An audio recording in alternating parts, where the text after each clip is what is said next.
Are you struggling for consistency in your sim racing? Does your iRating look like a roller coaster? If so, we have good news for you. The way to get more consistent is to first understand what you're doing differently than the professionals. And VRS is the answer. With our competitive subscription, you will have the telemetry, setups, tutorials, and everything else you need to fully analyze your driving. Our data packs and the ability to compare your driving with the best in the world will show you exactly where to adjust your inputs, change your driving line, and shave seconds off of your lap times. And our powerful and precise Direct Force Pro wheelbase and precision pedals are being used by some of the world's best drivers. All these champions agree that VRS hardware is not just the best on the market, it's also priced well below the competition. So if you're looking to upgrade to direct drive and the best pedals in sim racing, VRS is your answer. If you want to get better, get faster, and make it happen sooner rather than later, you owe it to yourself to find out why so many people are switching to VRS. You'll be so glad that you did. Visit www.virtualracingschool.com and learn why the best use VRS.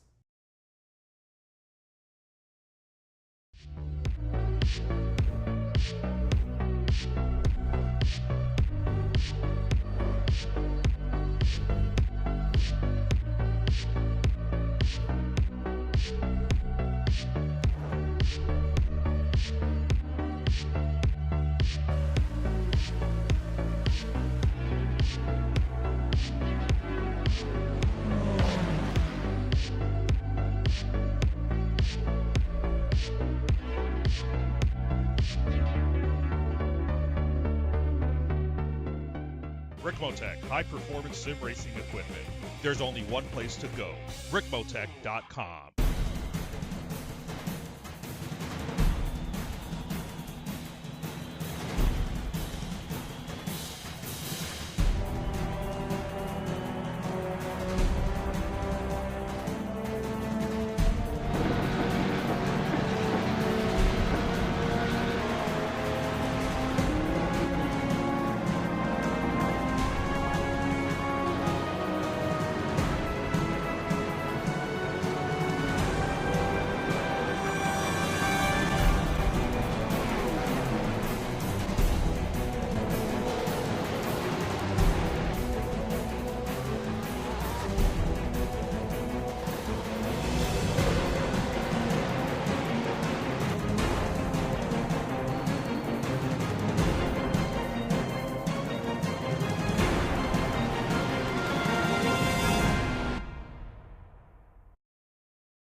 The season crosses into Italy tonight, where the ghosts of motorsports legends linger in the trees of the Emilia-Romagna countryside. Welcome to Imola, the Autodromo Enzo e Dino Ferrari, for round 6 of the Extreme Motorsports Ricmotech World Challenge. I'm Greg Ginsberg, along with Larry Lefty McLeod in the commentary box, and Jonathan Grabowski behind the scenes, bringing you all the best action on Apex Racing TV, making sure you've got the best seat in the house. So 2 weeks ago in Mexico City, the season tightened across all 4 classes. In GTP, Michelle Squirk broke through for her first win of the season behind the wheel of the SRT Esport Acura, fending off championship leader Dalton Fredericks. Fredericks, he still holds the advantage, but only by 2 points, as the battle now shifts to one of the toughest circuits on the calendar. In LMP2, SRT Esports celebrated again as Kevin McPherson outran pole sitter Alex Crow of Majors Esport to score his first victory. And in GT3, we saw another masterclass from GT3 Pro's Orion race team, with Leo Dragota taking the victory ahead of the only other racer on the lead lap, his teammate Mike Dam. Dragota arrives at Imola with the championship lead firmly in hand, while in GT3 AM, Chester Guidry powering his HTPK BMW M4 to a crucial win over Chase West, giving Guidry the points lead with just 3 rounds to go. So narrow, technical, and unforgiving for 75 minutes, Larry. Will Imola demand everything from those who have enough to push its limits? It definitely will. This is a brutal, tough track to get passing done on. There's essentially one super long straightaway to do it. If you don't, it's going to be very tough to shove your nose in around, but it's also tough to execute. Lots of places to pick up those off-track incidents. We'll be watching those counts tonight. A lot of places to spin or loop the car. Guarantee you on the opening lap, we're going to see some things happening. We've seen it in the past year, likely to happen again tonight. And when it comes down to it, we'll see who has the guts to make that last lap pass to try and firm up those points, or maybe to try and clinch their way in towards a championship with a couple rounds to go. But yeah, this could be a tough place tonight. It definitely is, Larry. But of course, before we race, we must qualify. And we are right in the middle of Speed Lab qualifying here at Imola. And let's take a look, of course, as we are now joining us for the second time this season, Larry. I'm sure not looking to exactly repeat what he did early on in the season when he ran from pole to last back to a win in GT3 Pro, but we've got Elvis Rankin joining us in the number 2 Ford Mustang, and like all of our GT3 Pro racers, Elvis has got the Ricmotech red numbers on the sides of the car, the red windshield banner, as well as the mirrors and end plates on his wings.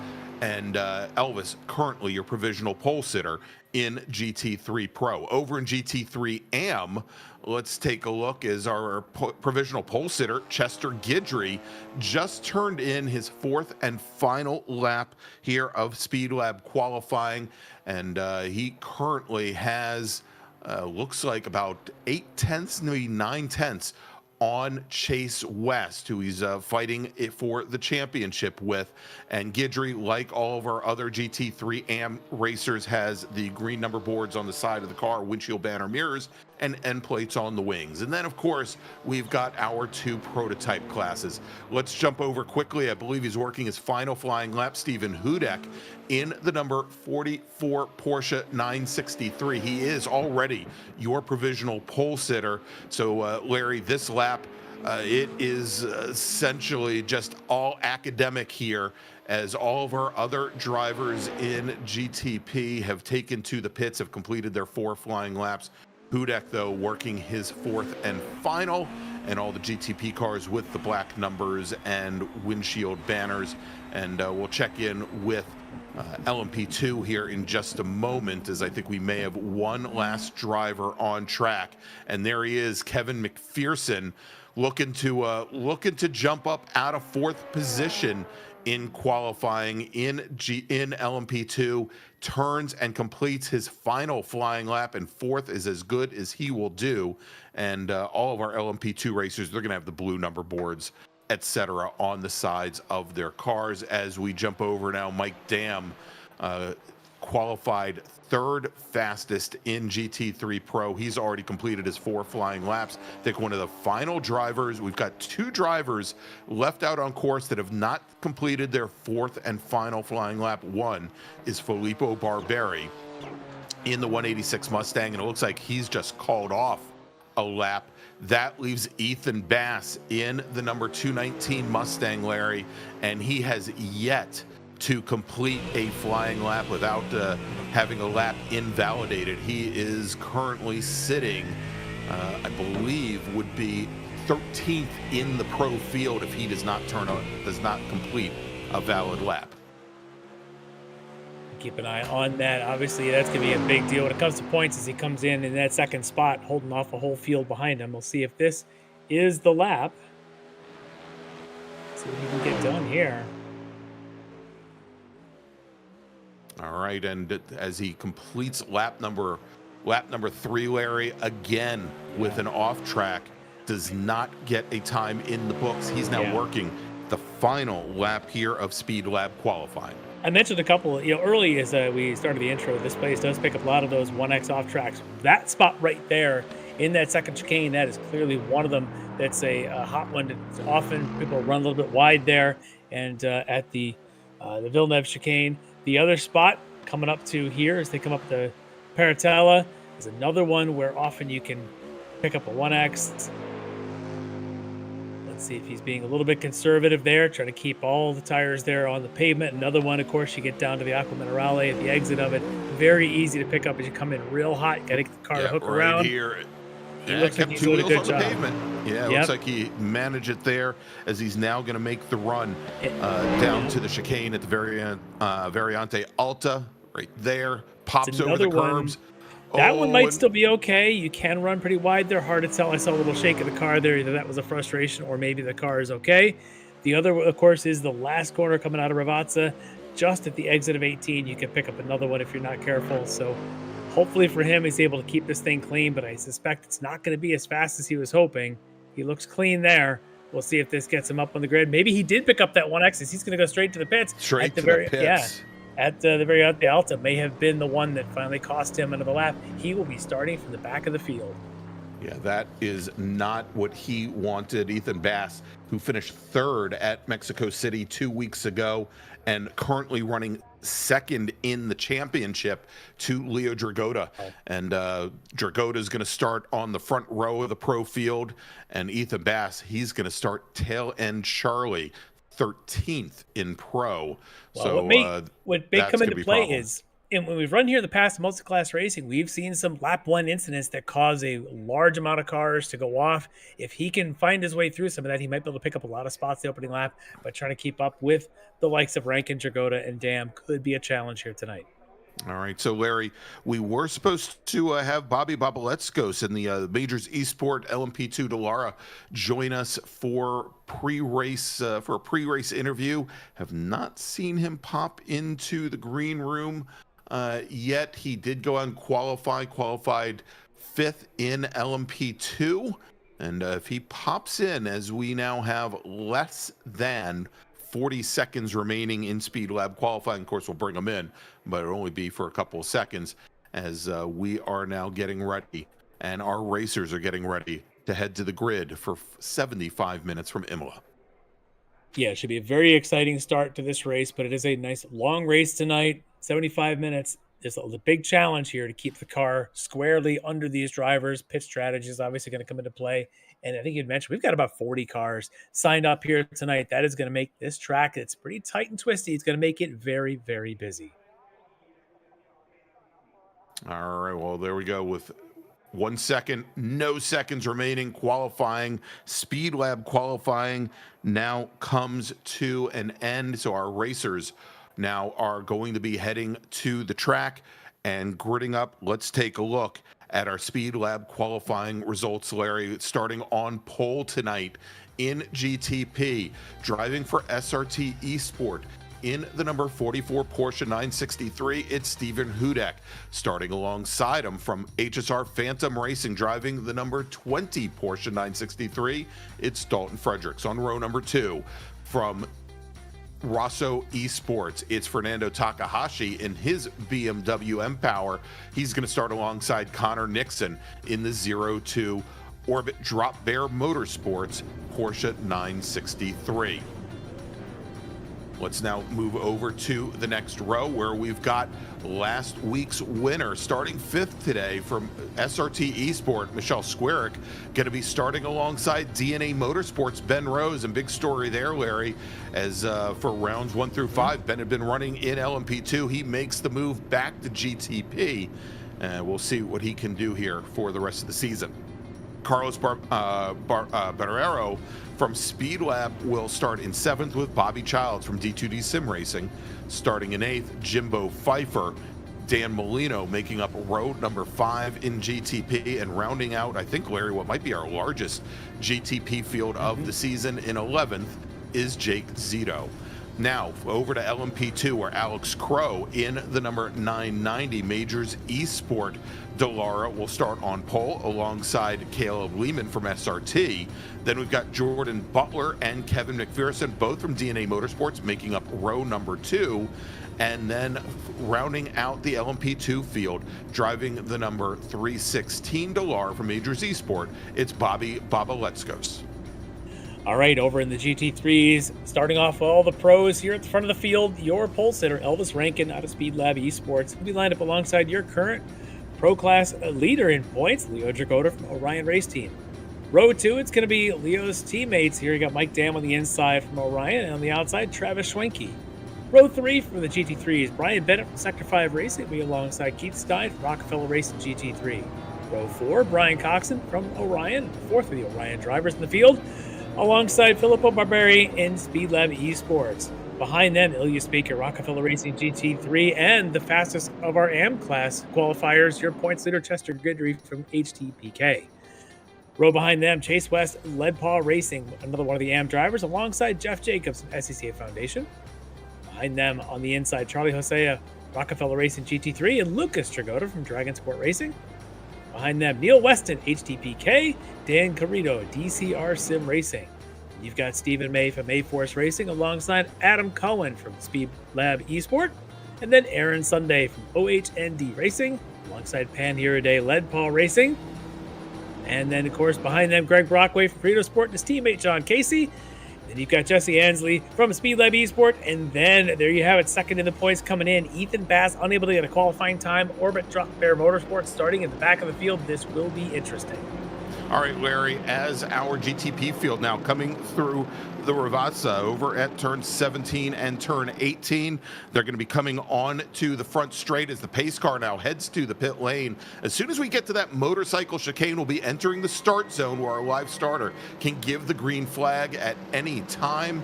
And Larry's Barney's buddy is looking over the field now as they start to make their way up. There is the chicane. And we will wait for the green flag. We'll have two more starts afterwards, and green flags in the air, Larry. And our GTP racers, the Ricmotech World Challenge Racing here from Imola, as they make their way down now to the very first chicane.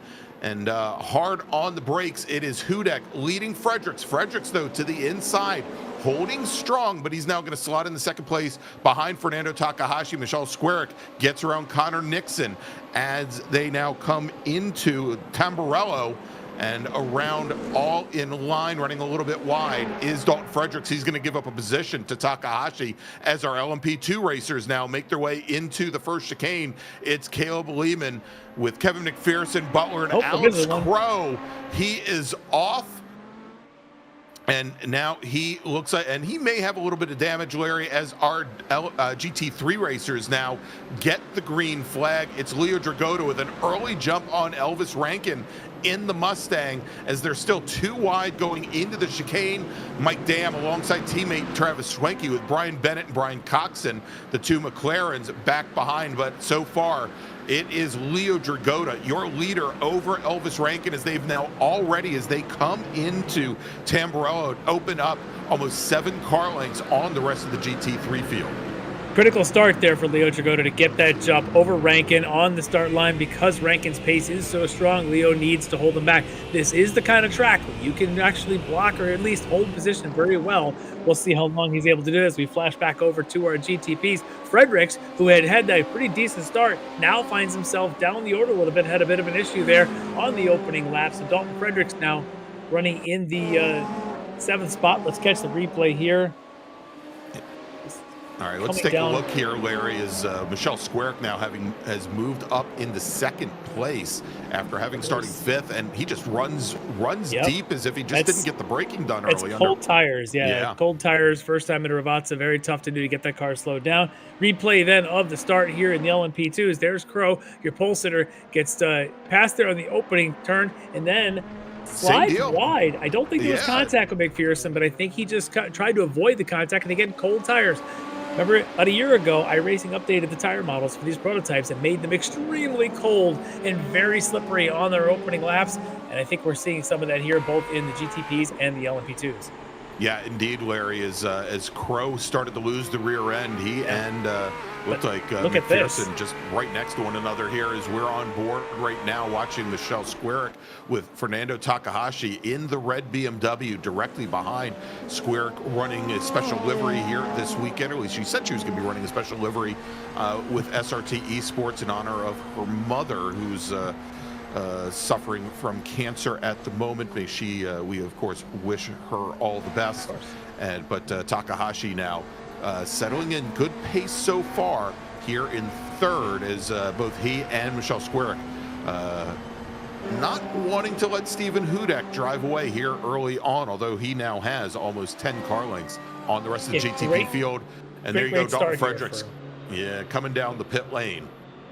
Yeah, for Fredericks, I'm not sure if this perhaps is a drive-through issue, what he's got going on there. We'll get back to him in a minute. For Squirk, though, she jumps 2 spots to take that second place right now. Gets around, of course, Fredericks having the off, but also got around Takahashi there on that opening lap. So great job there for Squirk there here in just the first 2 laps. Meanwhile, here's the young Leo Dragota, what we used to call the young Elvis Rankin. Not quite as young anymore. Elvis Rankin, yeah, exactly. It's the new young trying to hold off the old young as young Leo. But look at the gap they already have ahead of the 2 teammates here behind, as the BMW of Dam and then the Aston, of course, with Schwenke. Those all 3 of these Orions in the top 4. In fact, all 4 of the Orions in the top 5 are each in a different car. Coxon and the McLaren right back there as well. All of them driving a different car here tonight. Makes it very interesting across the whole Orion team.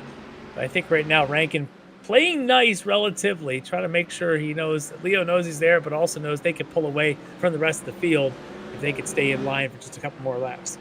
And Larry, big issue here. We talked about up towards the front of the field where we had Brian Coxon and Brian Bennett, the 2 Bryans and the 2 McLarens, side by side to start things off. And we had Bennett fall all the way back through the field, but almost as important now, Larry.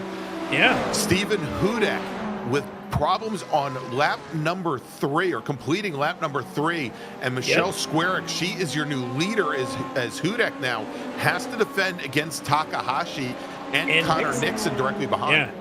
Well, and then they're about to come out of the GT3s, pile of them up there, as one of them just runs wide.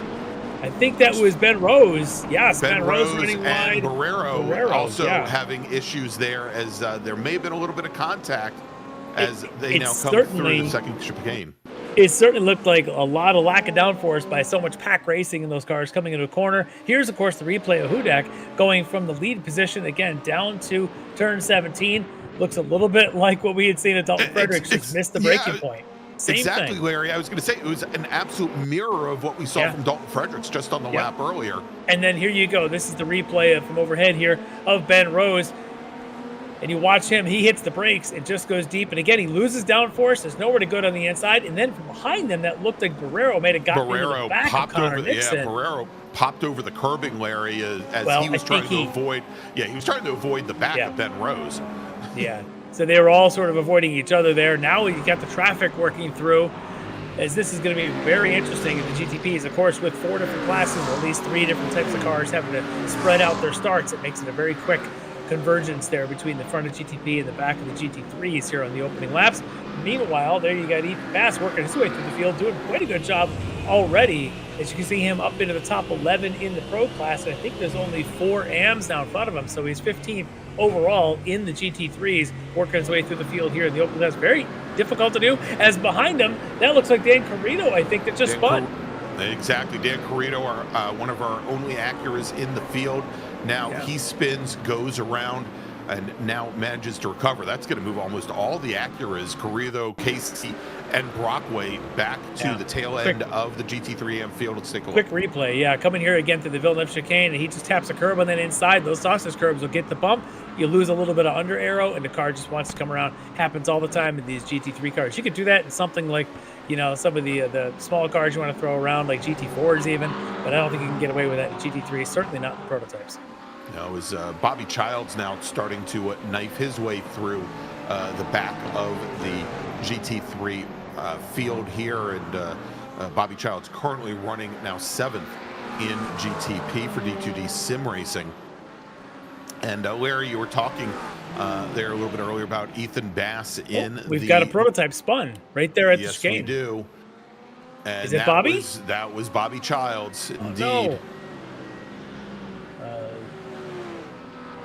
All right, and Lucas Dragota now from Dragon Sport Racing, he's bringing his car into the pits early here, Larry. He's going to drop back to the back of the pro field, and I'm wondering if that is a fueling issue, perhaps. I suspect the same, but let's catch the replay here of Bobby Childs coming up to the Variante Alta as he comes in. It just gets a rear lockup on the way in. Yeah.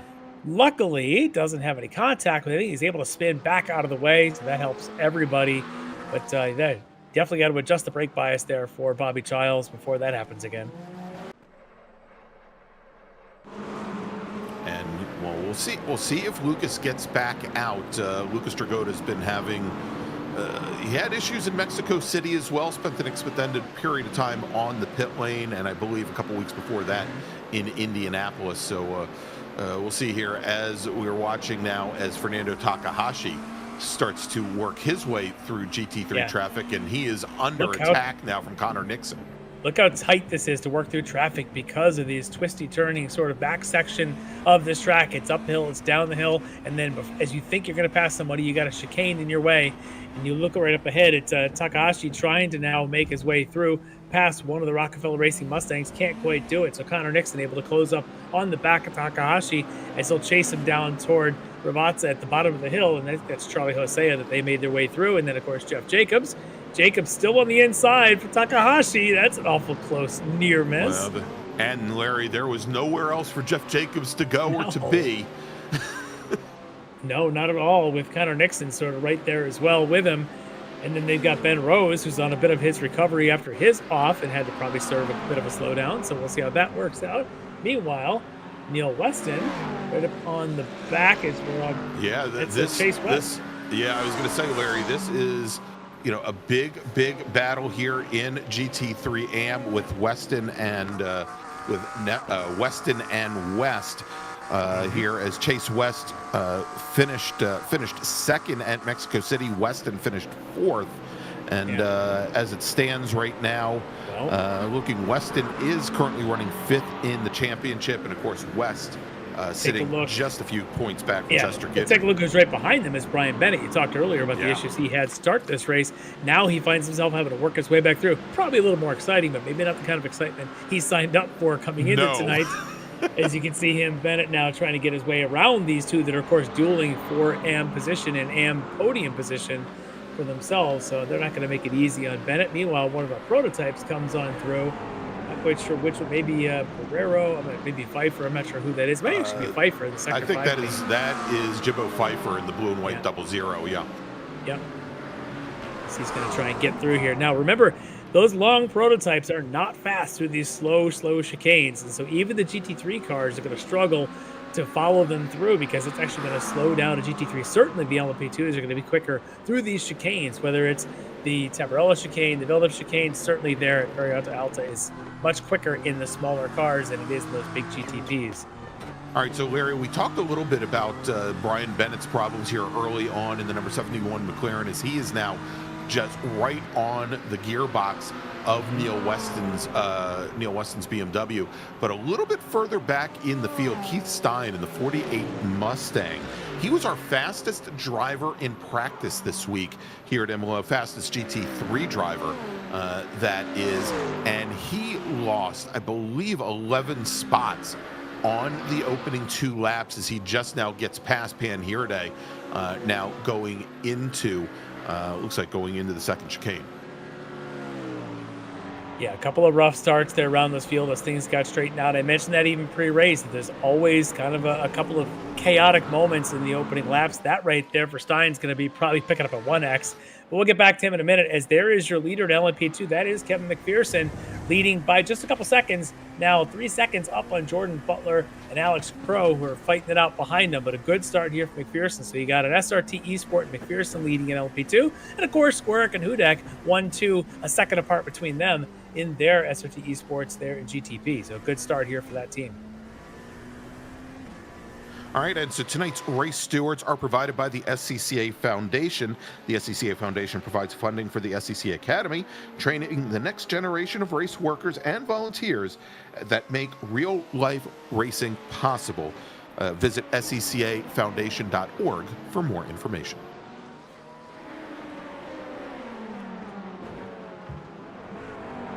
All right, Larry, let's check in with the battle for second now in GTP. This is Alex Crow and Jordan Butler. LMP2, and that's Butler sliding on through, and that's going to actually cause Crow to slow down a little bit.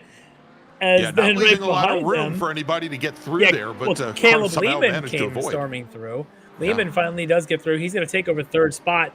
That really is going to bump him down a little bit. Is that big giant slide for Butler. Yeah, and a great run for Lehman as Crow had to just stand the car on the nose to get around the incident there. Let's take a look. I think he took the bait. Was there contact? I couldn't tell. Or did he just take the bait from Crow? There might have been. But here we should see it up in this shot.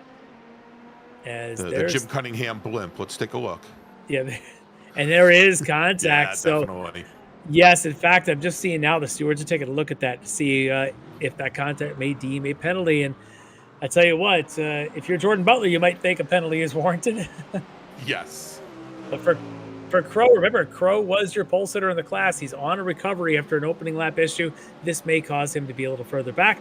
Meanwhile, there is your race leader in GT3. Yeah, new GT3 leader, Elvis Rankin, and Leo Dragota now, Larry, almost 2.5 seconds in arrears. Let's take a look and see how it happened. As they come onto the front straight, is it just a question that he drafted on by? It could be. This is the one really easy spot, if there is one at this track, to make a pass. Good job on the brakes, trail braking in that Mustang. Good car position coming through the Tamburello chicane, and that's just a textbook right there for Elvis Rankin, showing you why he is one of the true pro drivers in the sim world. He's an amazing car control. You can see it right there. And already, as you said, he's pulling away almost 3 seconds on our points leader, Leo Dragota. Well, and there you go, Larry. It has just come down. The 990 of Alex Crow has been assigned a drive-through penalty for his incident. And that drive-through, it's a very long pit lane here, and he just went by it, so he'll probably serve that the next time, but it is a very, very long and slow pit lane here at Imola, so that one's going to hurt him quite a bit. Also, I noticed that in the chat, we got Dalton Fredericks hanging out in the chat, apparently having issues with some frame rate drops tonight, so unfortunately he's decided better to not be a hazard on the track. So, Dalton, glad you're able to kind of enjoy the broadcast, even if you couldn't enjoy it from behind the wheel tonight. I wonder if he has any Canadian songs that he can sing. And yes, I know he's not Canadian.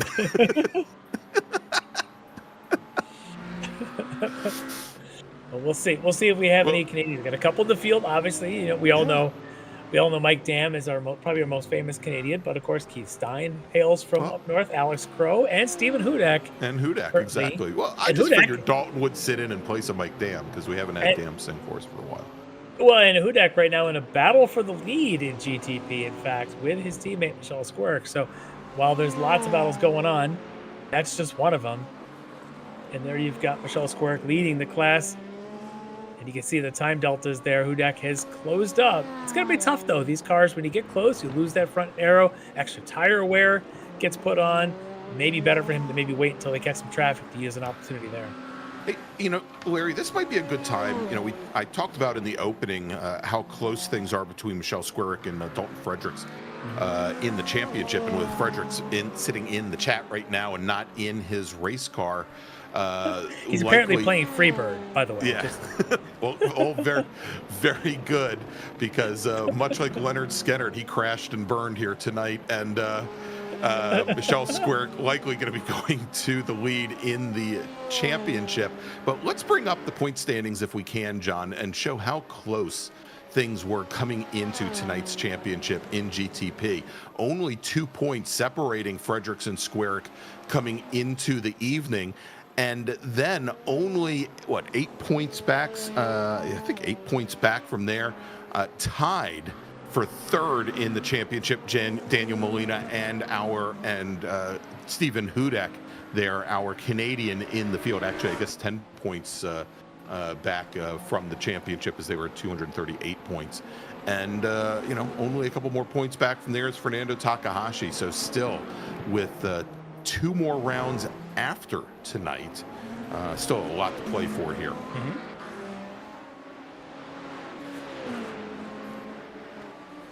A good battle going on here with Takahashi and Nixon, and both these drivers being aggressive with the traffic. Getting by one of our Frito Sports. Yeah, just coming up on John Casey, and look at the run here that Connor Nixon gets. Wow. Yeah, Nixon just flying around out there, and And we know Takahashi can be an aggressive driver through traffic, so we'll keep an eye on the two of them. This could be pretty exciting. Yeah, Jimbo Pfeiffer now heading to the pit lane. Larry, as Alex Crow goes to serve his drive-through penalty. Let's take a look. He just appears to be, look to be a little bit off the pace. Yeah, that's a hot entry into the Villeneuve chicane, and you just can't. You have to brake in there somewhere, and he might have realized there's no place left to brake and the gravel, and then wall gets there. The tire wall helped him brake a little bit. The wall definitely slows you down. All right, it's Stephen Hudek now within 2 car lengths of Michelle Squarick. Squarick taking a lot of curbing there as they came into the first chicane.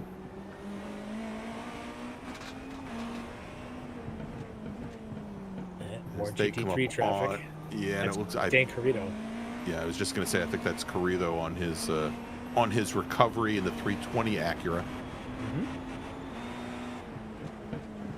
Carrito being very nice to let Steven underneath him there coming into this this quick left-hander. Of course, Hudek doesn't want to lose his teammate too much. Wants to be there for an opportunity when it does appear.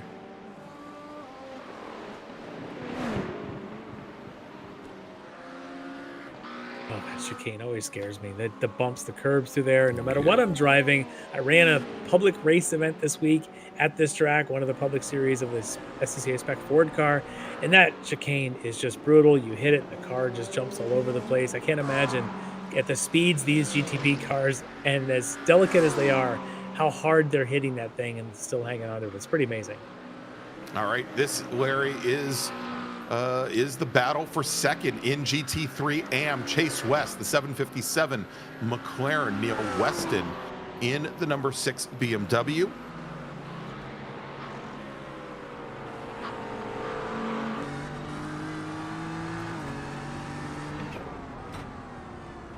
So tough to set up and make a pass around here, and you can just see how that's been. As long as this Weston battle has been going on, this is a prime example how tough it is to make a pass here.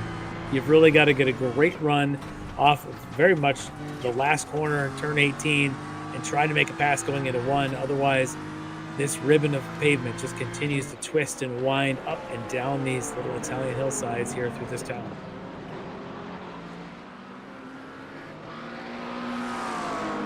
Caleb Lehman, currently second in LMP2. He wants to get past this battle before they get to the chicane, and he does. Just barely, though, as it looks like. Yeah, I was going to say he makes the chicane, Larry, but Chase West does not. Yeah. West had a bit of an issue there at turn in. Let's catch the replay of exactly what happened. You can see him there in the McLaren leading this now trio. West runs... Yeah, and I'm wondering if West just spent more time checking the mirrors, Larry, because he just did not. He gave room to the LMP2 car, but almost as if he just never turned in, and I think he just never got the braking done. As Fernando Takahashi has issues at the Ravazza, taking the very long way around, Larry. And then it looks like Ben Rose is going to make it interesting down the long straightaways. He went all full aggro to avoid the GT3s that were in front of him. And now he's going to hope to hold the edge going into Tamburello right here. And it looks like he is. So now things are shaking up now as Nixon's now up to 3rd, Rose to 4th, Takahashi down to 5th. Yeah, got a little congested there, Larry, coming out of 18 onto the front straight, as we had both of these racers, one to the left, one to the right, neither on the pavement. Yeah. Let's take a look. Yeah, let's catch this replay. So now as they come down the hill into Ravazza 17, Takahashi on the inside gets underneath that BMW, but he runs wide, and that's where Nixon's able to go on by, but Takahashi can't quite get it back onto clean pavement, and while he does, of course, the BMW and the McLaren that were next to him are trying to run wide, and that's when Ben Rose goes wide. Yeah, this is Rose's opportunity. Unbelievable. Yeah, Rose just said, I'll take the 1X and go to the grass, and I guess whatever works for you. Well, Rose was already in the grass once tonight at the Villeneuve chicane, so he's used to what that feels like. He's got practice here tonight. Meanwhile, more traffic for Takahashi, this time on the inside of, I think that's Coxon, I think. Trying to see who that was. Might have been. Oh, Adam Cohen, I believe, actually, in that Yep. one. Can't tell who that is. Either way, or is that West? I was. That is Chase West. Yeah, that's Chase West in the green McLaren Yeah. on his recovery from a lap ago, and then also I believe we had just had. Oh my gosh, I think Keith Stein in the Stein in the 48. Yep. Oh, this is definitely heating up now with these battles like Rose and Takahashi, and then they're actually catching back up to Nixon. So these three, Nixon, Rose, Takahashi, should be nose to tail here as they're trying to also work their way past Caleb Lehman, I think. Yeah, that's Bobby Bubletsko. It's actually also in there that they're now going to be going under. He was supposed to be a pre-race interview. He's hoping he doesn't have to talk to us any earlier than checkered flag, so he's hanging on to it right now.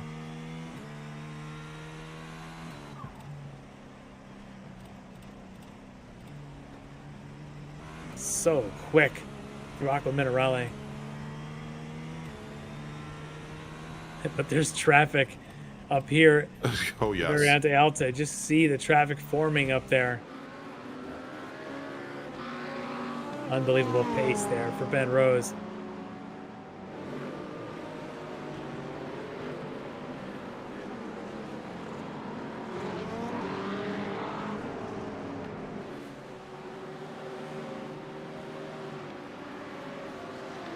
As Rose and Takahashi with a little bit less drama this time around. Yeah, I'll be curious to see when the pit stops start here actually for some of our class leaders or those that are in battles to try to avoid some traffic. Like, for example, right now, if you're Ben Rose and you see a whole train of GT3s in front of you, maybe you start thinking about heading in for that pit stop. Same thing for Squirek and Hudak as they continue their battle.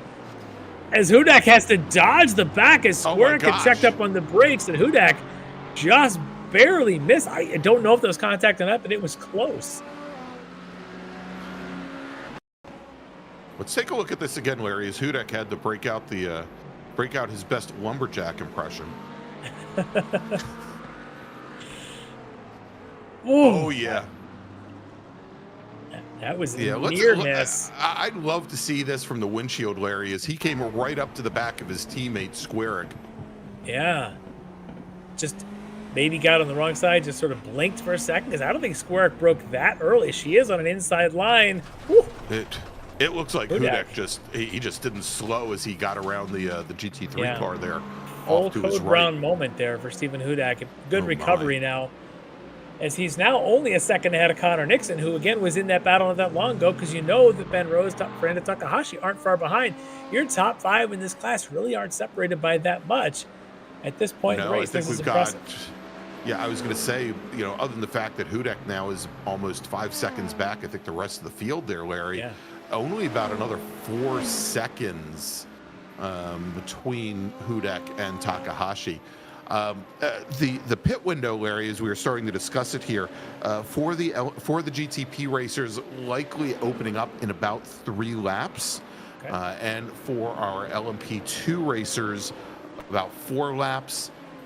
For Kevin McPherson, who is currently our leader and has now opened up almost 9 seconds on the rest of the LMP2 field.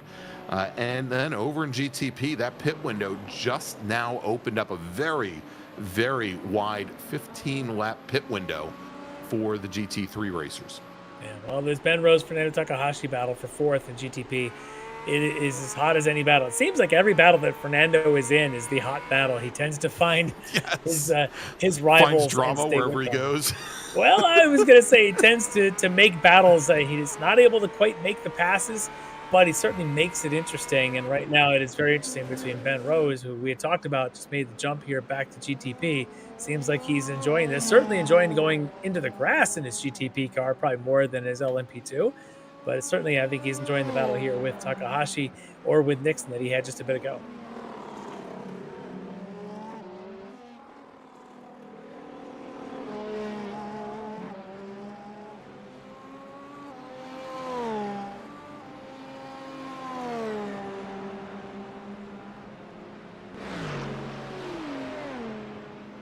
I know Fernando's close enough. Fernando may be running a slightly higher downforce setup on his BMW than Ben is on his Acura. It didn't even look like Fernando even had a chance to try and even draft closer. With nobody else around, I would have figured a draft would have helped him a little bit, but Ben seemed to almost pull away all the way down that straightaway. So let's watch the action of these cars and see if that Fernando in his BMW looks a little cleaner, more crisp through some of these smaller, slow corners and where you need the high downforce.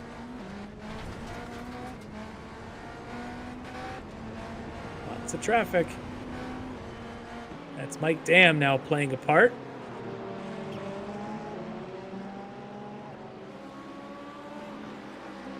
And he's Dam started to, Leo. I was just saying, Dam starting to close things up a little bit on Leo Dragota here. And Dragota, he's going to have a whole bunch of prototypes.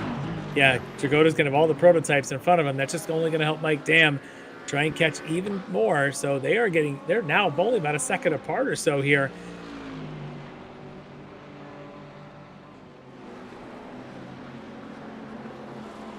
And it looks like we've lost Larry. Oh, there he goes. He reappears. Welcome back, Larry. Oh, did I disappear? Yes. Oh, good. So, Larry, I had no idea, but there is actually a record label called Secretly Canadian. So, of course, they have nothing but secretly Canadian music. All right. Probably Mike Dam's favorite record label. It could be.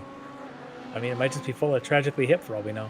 I'm looking to see who some of their artists are.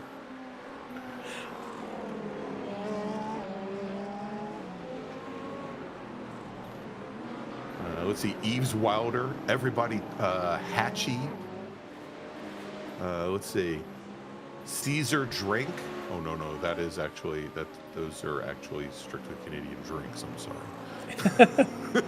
Now I know where your mind is going. Meanwhile, yes. Oh no, Larry. He's sitting in second for most of this race. Leo Dragota has got himself into an incident now. I think that was with Greg Brockway in the 62 Acura that I saw on the side of the track.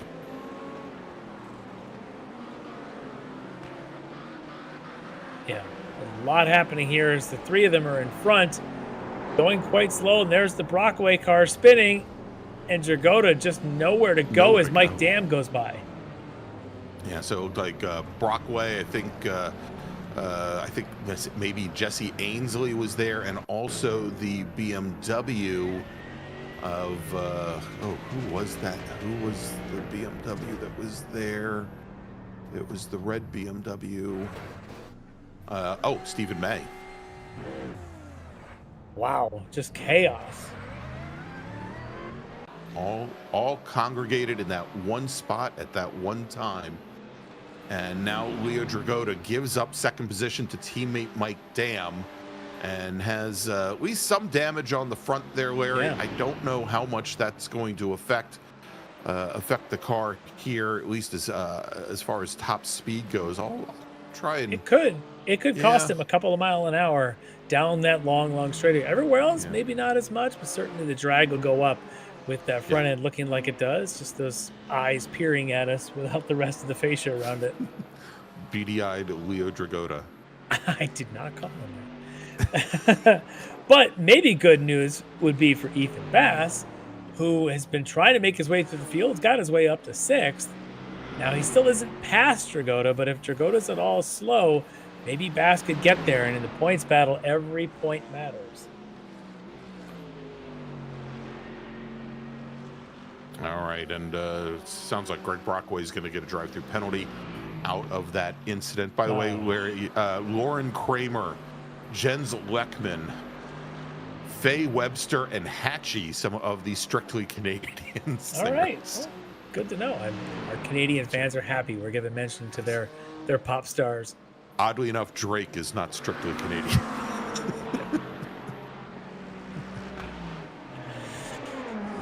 Sorry, I don't know my Canadian music as well as I know my Canadian comedians. I can definitely, all from the Jim Carreys and the like.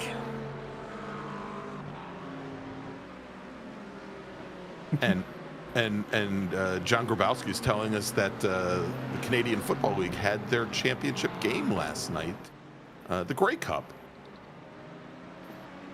that the Saskatchewan Roughriders took the 2025 championship over the, are they still called the Alouettes? The Montreal Alouettes, I believe. Yeah, there you go.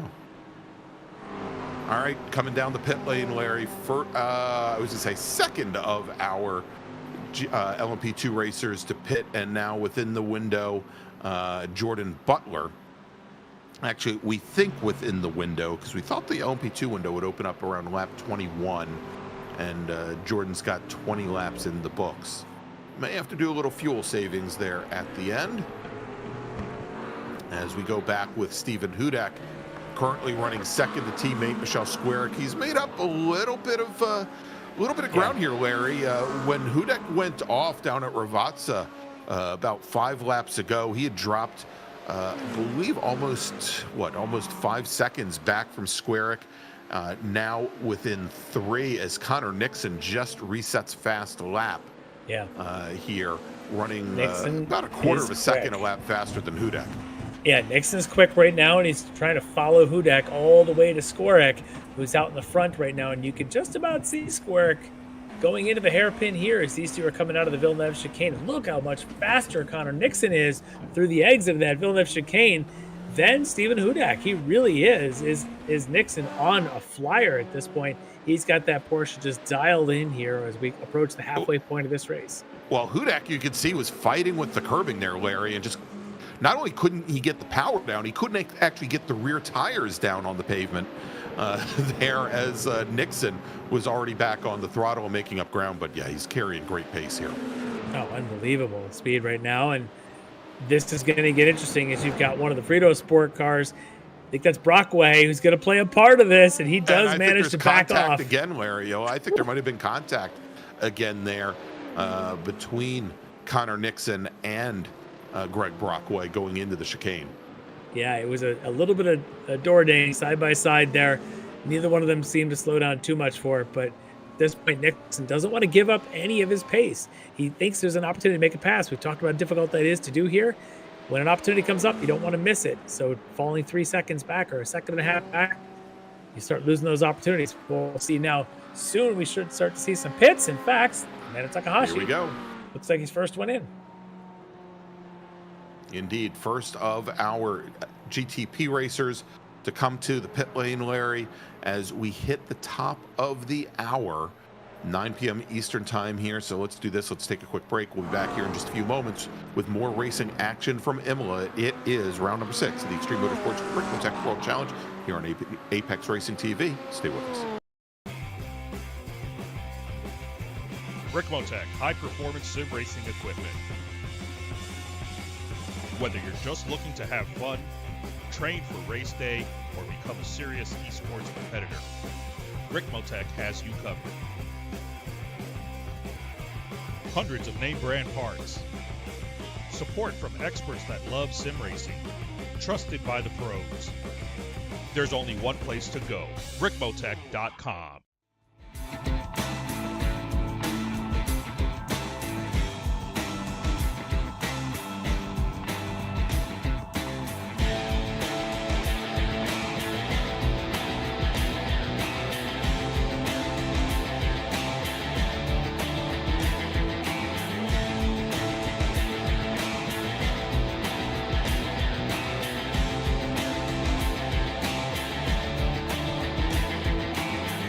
The SCCA Foundation is a 501c3 organization serving as the charitable arm of the Sports Car Club of America. One of the programs partially funded by the foundation is the SCCA Academy, an online learning management system used to keep real-life racing track officials up to date on the highest standards of race safety and officiating. Through this program, the SCCA Foundation is supporting the future of the best trained corner workers and event officials in motorsport. You can support these efforts at www.sccafoundation.org.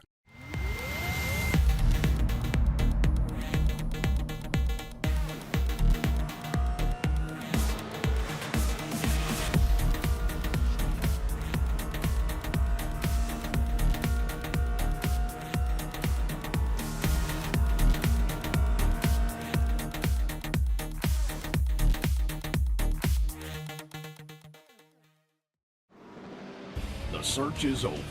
The most comprehensive league scoring solution is here, with the ability for multi-level championships, custom incident tracking, post-race time penalties, support for heats, drop weeks display, multi-car team scoring, advanced web widgets, rookie championships, a custom paint system, and load those results in seconds.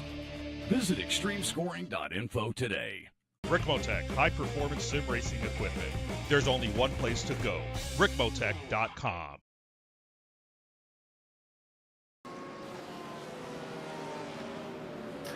Welcome back to Imola. It is round number 6 of the Extreme Motorsports Ricmotech World Challenge here on Apex Racing TV. We are living dangerous tonight. I'm Greg with the two comedians, Larry Lefty McLeod and Jonathan Grabowski here. As Larry, we were just watching Elvis Rankin. We haven't talked much about Elvis now, but he has opened up, 18 seconds on the rest of the GT3 field as Kevin McPherson, our leader in GTP, now takes to the pit lane for service. And that's going to send Caleb Lehman to the lead in LMP2. And I believe our only remaining LMP2 racer yet to pit is the DNA star. SRT, pardon me. Yeah, we'll keep an eye on him when he does decide to pit. As we know, Alex Crow, who was the pole sitter tonight, of course, then had to serve that drive-through penalty. He's also done his pit stop. We'll keep an eye on him in his fight back through the field, where he ends up. I don't know if he's going to be quick enough to catch McPherson, who's still in the pits. Yeah, Larry, this is maybe a little surprising as he now leaves the pit stall and heads out. 38 seconds in the box, almost 5 seconds longer than both Alex Crow and Jordan Butler. All right, we'll keep an eye on that development, see how that goes. Meanwhile, Caleb Lehman, the teammate, is carrying the SRT Esport flag quite well. As speaking of SRT Esport, Stephen Hudak has decided to come in for his stop. Strictly Canadian.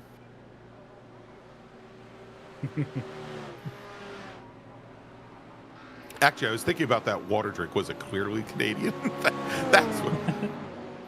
Yes. I was feeling bubbly. I see a car off there. 2 cars off. What are the BMWs there? Perhaps Stephen May. May. We're going to get that here in a second, I think. But that was May, looks like, off in the Tamburello chicane. Or is that the Villeneuve chicane? There's May. That's going into Tamburello, I think, Larry. And it's Ilya Speaker that he comes in contact with, and that is down in the Villeneuve chicane. As May looked like he had been on a recovery, and Speaker just sort of was the victim, I think, in that. All right, Caleb Lehman now, last of our LMP2 racers, Larry, to head to the pit lane for service. Now, Bobby Let's Goes. He is your new leader in LMP2. I think started in 5th, if I remember. Yeah, started tail on Charlie. Yeah, he was supposed to be our pre-race interviewee, and decided that he wanted to be have his game face on, and turns out that was the good choice. He was working strategy instead of working the microphone, Larry, and he now heads back out on track. Let's see, or Caleb Lehman now heads out on track. Let's see where he rejoins. Lehman going to rejoin in 3rd. Now almost, 5 seconds back behind. Look at those cold tires, though. Oh. He's trying to warm them up. He's doing everything he can as he's getting passed by GT3 cars. It is brutal on cold tires.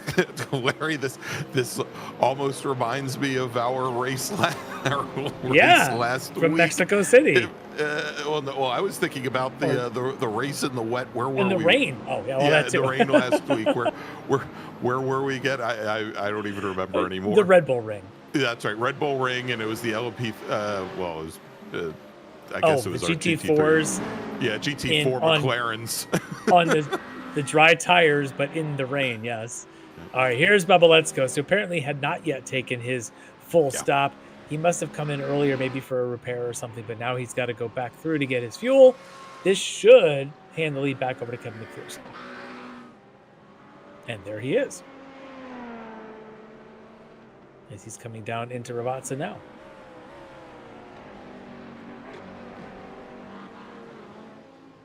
All right, Mike Dam now pits from second in from GT3 Pro.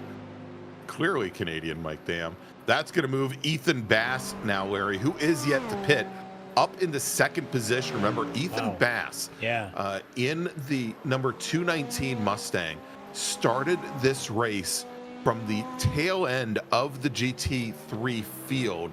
I believe that was somewhere along the lines of 25th or 26th position. And we're showing him now as having made up 27 positions. It's amazing. Now, we do expect he's got some struggles to get by some of the others. Obviously, I would expect Mike Dam would probably take the spot back once Ethan does make his pit stop. Same thing with some of the other Orion cars. They're up at the front of the field. But still, it looks like Ethan's got a good shot at a top 5 tonight with the pace that he's put on and the strategy here. Look at him. He's got no traffic around him either now as we flash to Mike Dam, who's finished his stop. And he's back out on track right behind another BMW there with Neil Weston, who is your AM leader. Weston, though, yet to stop for his fuel. And neither Weston nor Adam Cohen in his Ford Mustang, the number 11 car, currently running second in AM. Neither of those drivers have yet taken to the pit lane. With Cohen, how he's made up a lot of ground in this race. He's done quite a good job up in there. But I think it's really Chester Guidry, I think, is the one who was leading. He'll likely get the spot back when Weston does make his stop. We'll keep an eye on that because you never know what traffic could interfere with those plans. There's Cohen, currently running second in the Speed Lab Mustang. A couple of Speed Lab Mustangs tonight. Of course, Elvis Rankin driving the other Speed Lab Mustang. Currently leading this race by a bundle. Well, and another Speed Lab. Well, this one is also a Speed Lab Mustang, Larry, coming down the pit lane. That's Filippo Barberi pitting in from 4th in GT3 Pro, pitting in from 5th. Also having made up a number of positions in his Mustang, Charlie Jose in the Rockefeller Racing machine. Speaking of Rockefeller Racing Mustangs. Yeah, I was going to say every single Mustang, Larry, coming in at once. And there you go, as Cohen now comes down the pit lane as well, pitting in from second in GT3 AM, 10th of all the GT3 cars. We'll keep an eye on Chester Guidry to see if he can get close to getting that lead position back. Still needs Panhiraday to come in for his fuel stop, which should be happening. Oh, right about there's that. Here he is, right to the top, as all the others have stopped. And speaking of making his pit stop, it's Elvis Rankin, race leader.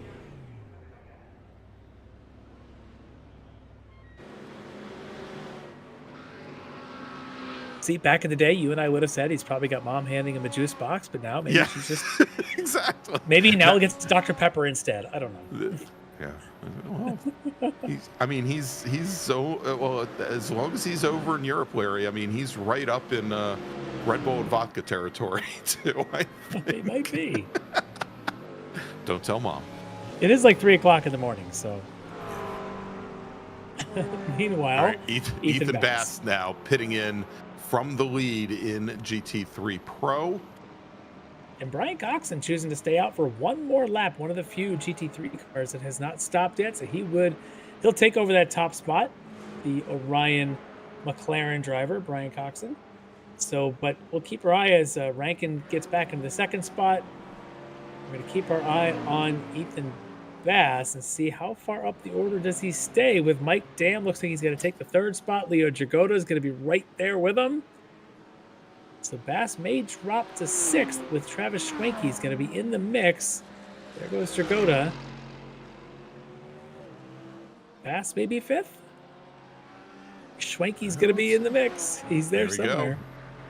There you go. Travis Schwenke gets around Alex Crow. So shows Schwenke now he's about 5 seconds back from Bass. All right. So Bass doing a great job there. So that's with the net of all that work that he did. Got himself up to 5th. And you can see just a couple seconds back from Dragota, who we know is limping around with that front fascia missing. So 4th place. And that is the points battle. Is your leader, Dragota. 2nd place in points is Bass. We could see them coming together here in the next 20 minutes before this race is over. And actually, let me correct myself, Larry Schwenke, about 10 seconds back from Ethan Bass. And that's not your strong suit. Get the abacus out. No. Yeah, should I break out the abacus as the Rockefeller racers now head out, and the Florida Lee of HTPK Racing, call it the Rocksteady Racing from New Orleans, or from actually we've talked to we've talked to driver there that particular machine is, and that's what Neil, is that Neil Weston? Neil Weston in the BMW. Yeah. What is Keith Stein doing in front of his teammate Ilya Speaker? A bit of weaving there, coming out of the Tulsa hairpin, coming up to Paratella, and I don't know if he was just checking to get the gravel off his tires, or he's checking to get the pit maneuver made. Oh, speaking of pit maneuvers, he does it to himself. He goes off the Aqua Minerale. Good call, Greg. Well done. Thank you very much. As I was going to say that Weston, I think he told us he was from Louisiana, if I remember correctly, just not New Orleans. Anyway, the whole thing about the Florida Lee, but there you go, as Keith Stein, another Canadian, puts his car around, performs the self-pit maneuver. Let's take a look. Let's watch how it actually happened. There is no pit maneuver involved. He actually just hits the curb, hits the brakes, the back end locks up, and meanwhile, teammate Ilya Speaker goes right on by, and Keith, tail between his knees, has to get back in the field. Yeah, and interesting, Larry, if I guess John can't give us that in slow motion, but if he could, what we would see is right as he came up to the apex of that curb there was actually a little bit of a wiggle from the car, and I think he actually got as he had been back on the throttle prior to the apex, he got back off of the throttle and onto the brakes on exit, and it sent I think around. The bouncing started when he clipped the first entry apex, and then the car starts hopping, and then you go to the brakes. Now the car just doesn't slow down. Meanwhile, speaking of not slowing down, Stephen Hudak never slows down, as he's got a small lead over Connor Nixon. I think Hudak has done this. These two have just been flying, and they even managed to get around Michelle Squirk with all the pit stops, exchanges, and all the things we've been watching. Squirk now to third because these two are fighting for the lead. And Larry Brian Coxon, it looks like our final GT3 racer in the Orion McLaren, and he is going to rejoin. It's going to be pretty darn close between he and Ethan Bass, I think. And Bass actually gets past him coming off of the pit lane.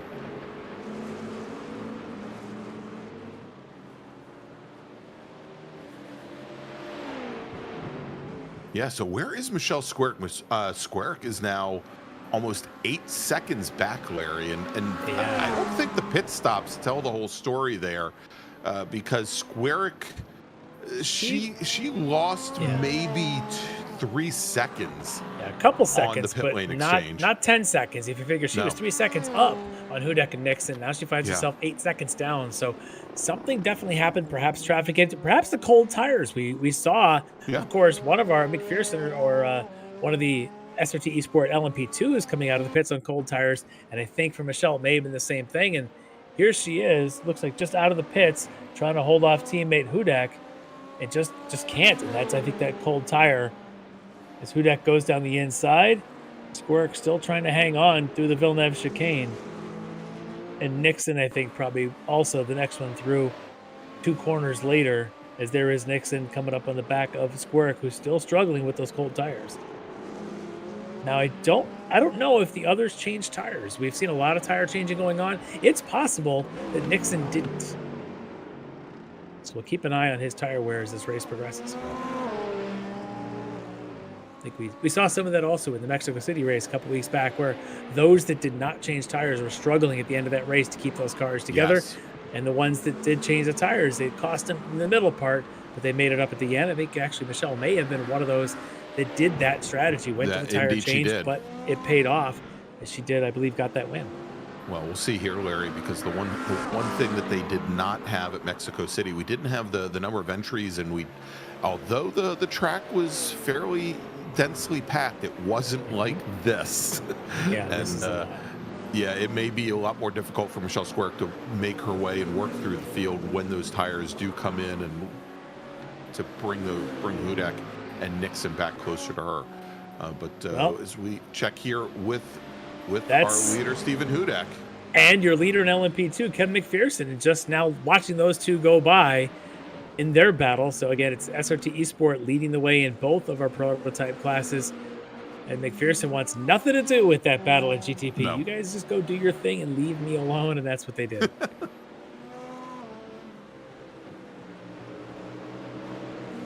Nixon looks so quick right now. All the pressure on the back of Hudak.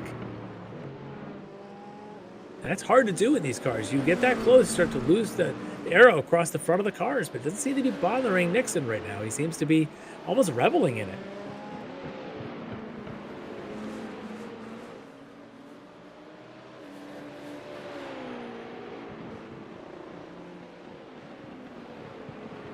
All right, Larry, so we now have just about 20 minutes remaining here from Imola.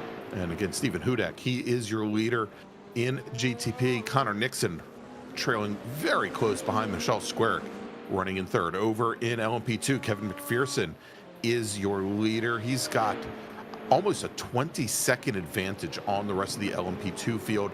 Bobby Babaletskos, he's running second, with Caleb Lehman running in third. And then over in the GT3 field, Elvis Rankin, he is your GT3 Pro leader with almost 25 seconds on the rest of the Pro field, with Mike Dam running in second and Leo Dragota running in third. Over in AM, it's Chester Guidry, your leader, who has almost a 17, 18 second lead over Neil Weston, with Chase West running in third.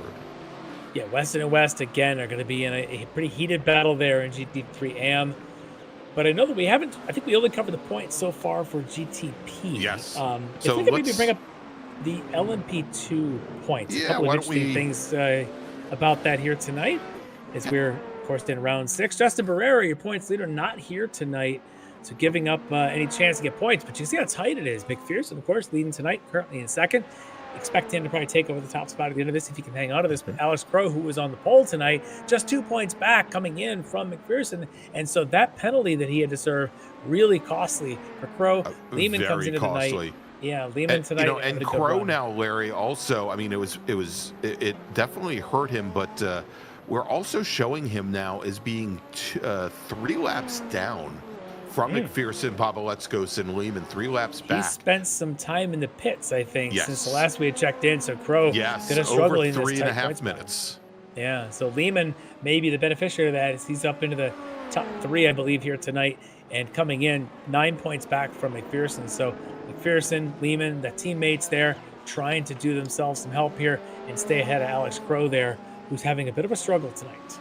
Yeah, and of course, McPherson looking for his second win in a row after having taken the win at Mexico City. Why don't we take a look, Larry? We'll move over to GT3 AM, if we may. And Chester Guidry and Chase West finished 1-2 at Mexico City. Aaron Sunday finishing in third. And there you go.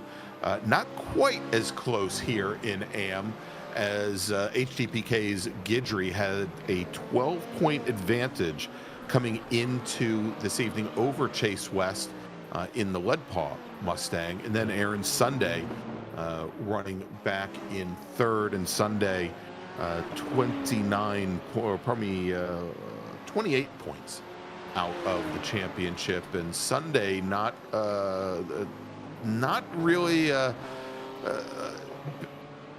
really contending for much here, Larry, as he's currently running 7th in the AM this evening. Yeah, tonight the good opportunity here would be for Weston, of course, running right now in a provisional podium spot. Needs to do well here so he can keep up with Guidry and West, and maybe to try to make some ground and get ahead of Sunday and May in front of him. He's done it so far tonight on track. He's got to continue that pace. All right, and it looks as though Leo Dragota's win streak is likely going to end here as Elvis Rankin is your leader on track, but Dragota is your leader in the championship after 6 rounds in GT3 Pro with a 14-point advantage over Ethan Bass. And at this point, Leo Dragota looking to expand on that lead as he runs 3rd and Bass runs in 4th, and separated at the moment by what has been a pretty steady advantage of about 5 seconds. Jordan Ricmotech not here this evening, running 3rd in the championship, 10 points back from Bass, 24 out of the championship, with Brian Coxon, Larry, who's currently running 5th this evening. Coxon running 4th in the championship, only 7 points back from Jordan Ricmotech. So looks like there's a pretty good opportunity for Coxon to move up one more in the championship here tonight. Yeah, Coxon's been pretty consistent this season. A lot of that 4th, 5th, 6th finishes for him, and that's really paid off in the position he's got so far in the championship. But the battle I'm going to watch here in the next 15 minutes as we close out this race is to see how close can Ethan Bass get to Leo Dragota. Again, that's the battle for the lead in the championship. Bass, if he wants to win this championship, if he wants to repeat as champion, he's going to have to get around Dragota in this race. These are the kind of nights he just needs to find that extra gear at the closing stages and get a couple of more points than Leo. And this is the best chance right now. The win kind of out of reach unless there's a mistake or an issue that suffers for Rankin. But Bass needs to get Dragota here in the next 15.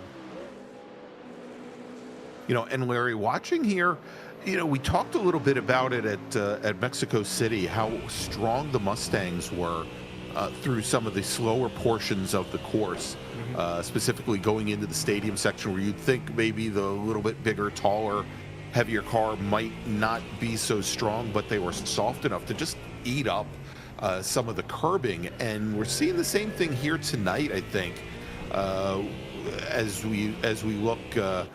Whether it be Rankin, whether it be Bass. I think a little bit earlier we were watching also Charlie Hosea, where there are a lot of those black and yellow sausage curbs around here, but they don't seem to upset the Mustang nearly as much as they do certainly the McLarens.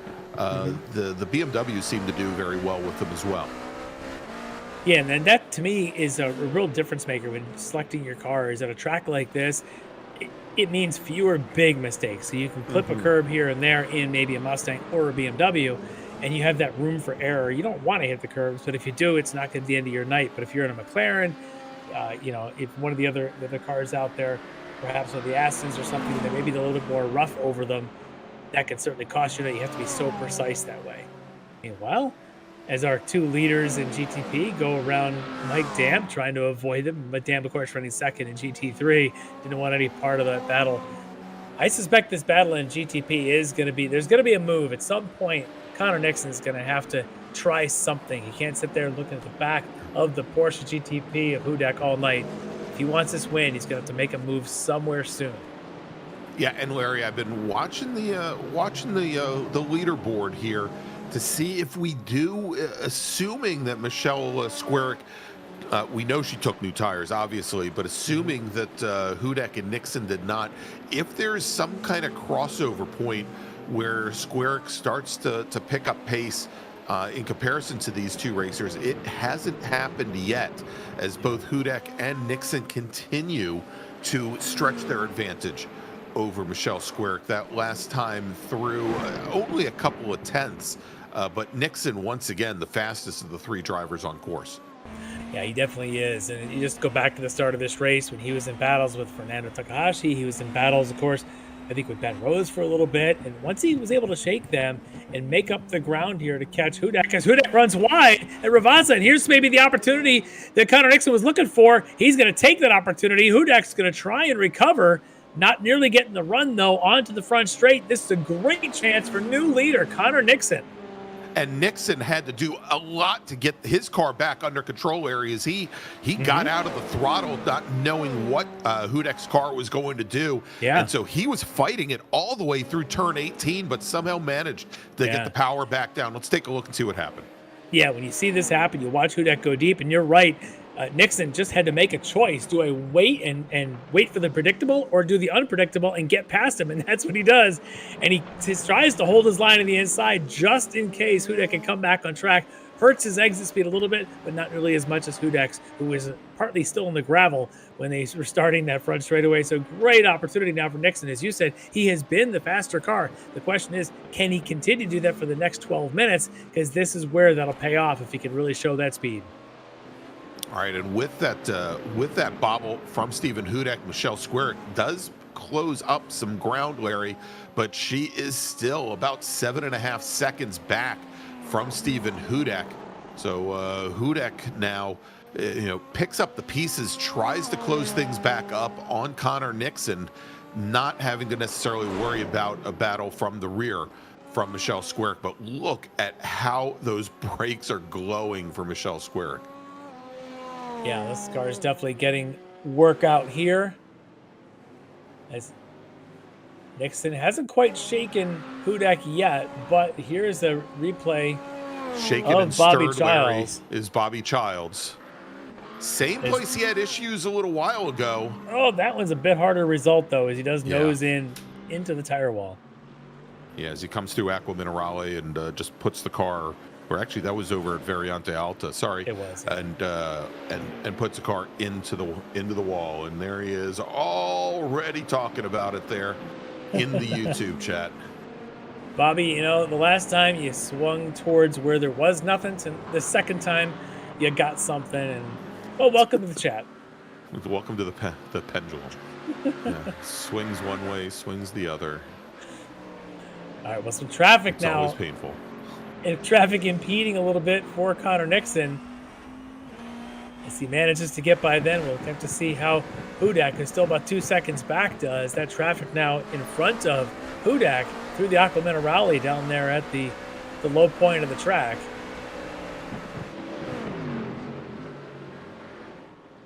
Good job there for Nixon, even to get around the Speed Lab Mustang before they got to the Variante Alta. Nixon doing everything he can to just throw GT3 cars at Stephen Hudak to say, here, take this one and that one and this one.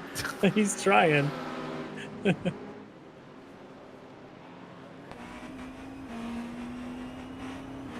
not sure which Speed Lab Mustang that was. Yeah, I think that was Elvis Rankin. It is, yeah. It's your GT3 race leader.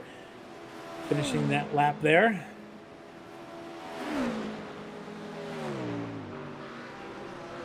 And 10 minutes now.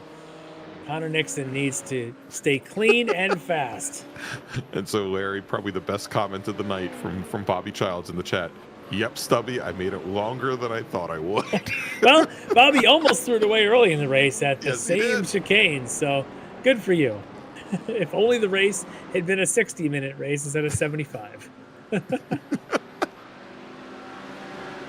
Meanwhile, this is Chase West chasing down Neil Weston. Again. Meanwhile, Nixon wants to get through here before Stein has another issue at Aqua Minerale. Stein's clean this time. No shimmy shake this time through. No. Hudak also trying to do the same, clear these guys, but he can't quite get past Weston, and that's going to hurt Hudak. That's... Oof. And Chase West has to take a lot of grass going through the apex there as he now fights off Keith Stein's Mustang coming down into 17. And that is for GT3 position. Yes, it is. As Chase West in GT3 AM says, hey, Keith, I'm fighting with him in my class. Can I please come through? And Keith says, well, no, we're all still on the same lap. We're all in GT3 cars, and my Mustang has got stronger legs than your McLaren, so stay behind me, please. There's a battle. That's the battle for fourth. And I was going to say, Larry, you know what happened the last time we talked about pit maneuvers? We won't use the pit maneuver phrase going into Aqua Minerale anymore. No. But Brian Coxon is now in a battle with Ethan Bass. We talked about Bass and his amazing effort to start from the tail end of the field, work his way up to the top four. Coxon saying, hey, I want that fourth place, please. I would like to hang on to it. Well, Bobby Babaletskos running second in LMP2 is right behind these two in their battle. Babaletskos is just going to have to wait until he hits the front straightaway. Oh, a little bit of a wide run there, a little wide slide there. It looked like for Bass. Well, for all three of them, Babaletskos throws the right rear tire into the gravel trap as well, trying to carry speed and get around these two. He does. Well, Coxon may have an opportunity for a move here. He's got a draft going. He's going to try and go outside. I don't know if this is the strong line to be on. It is nice to be on the inside. Nearly contact as they go back in line through Tamburello. And it looks like Bass going to hold on to it for at least a couple of more corners, at least until they get down to the Tosa hairpin.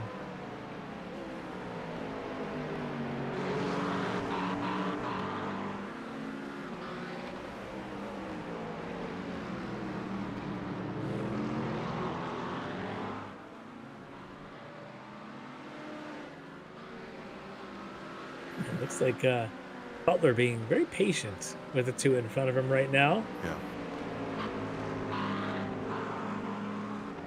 Jordan says, these guys look like they're having a fun little battle. I'll let them do their thing. Well, I mean, look, he's 6 laps down from the rest of the LP2 field at this point.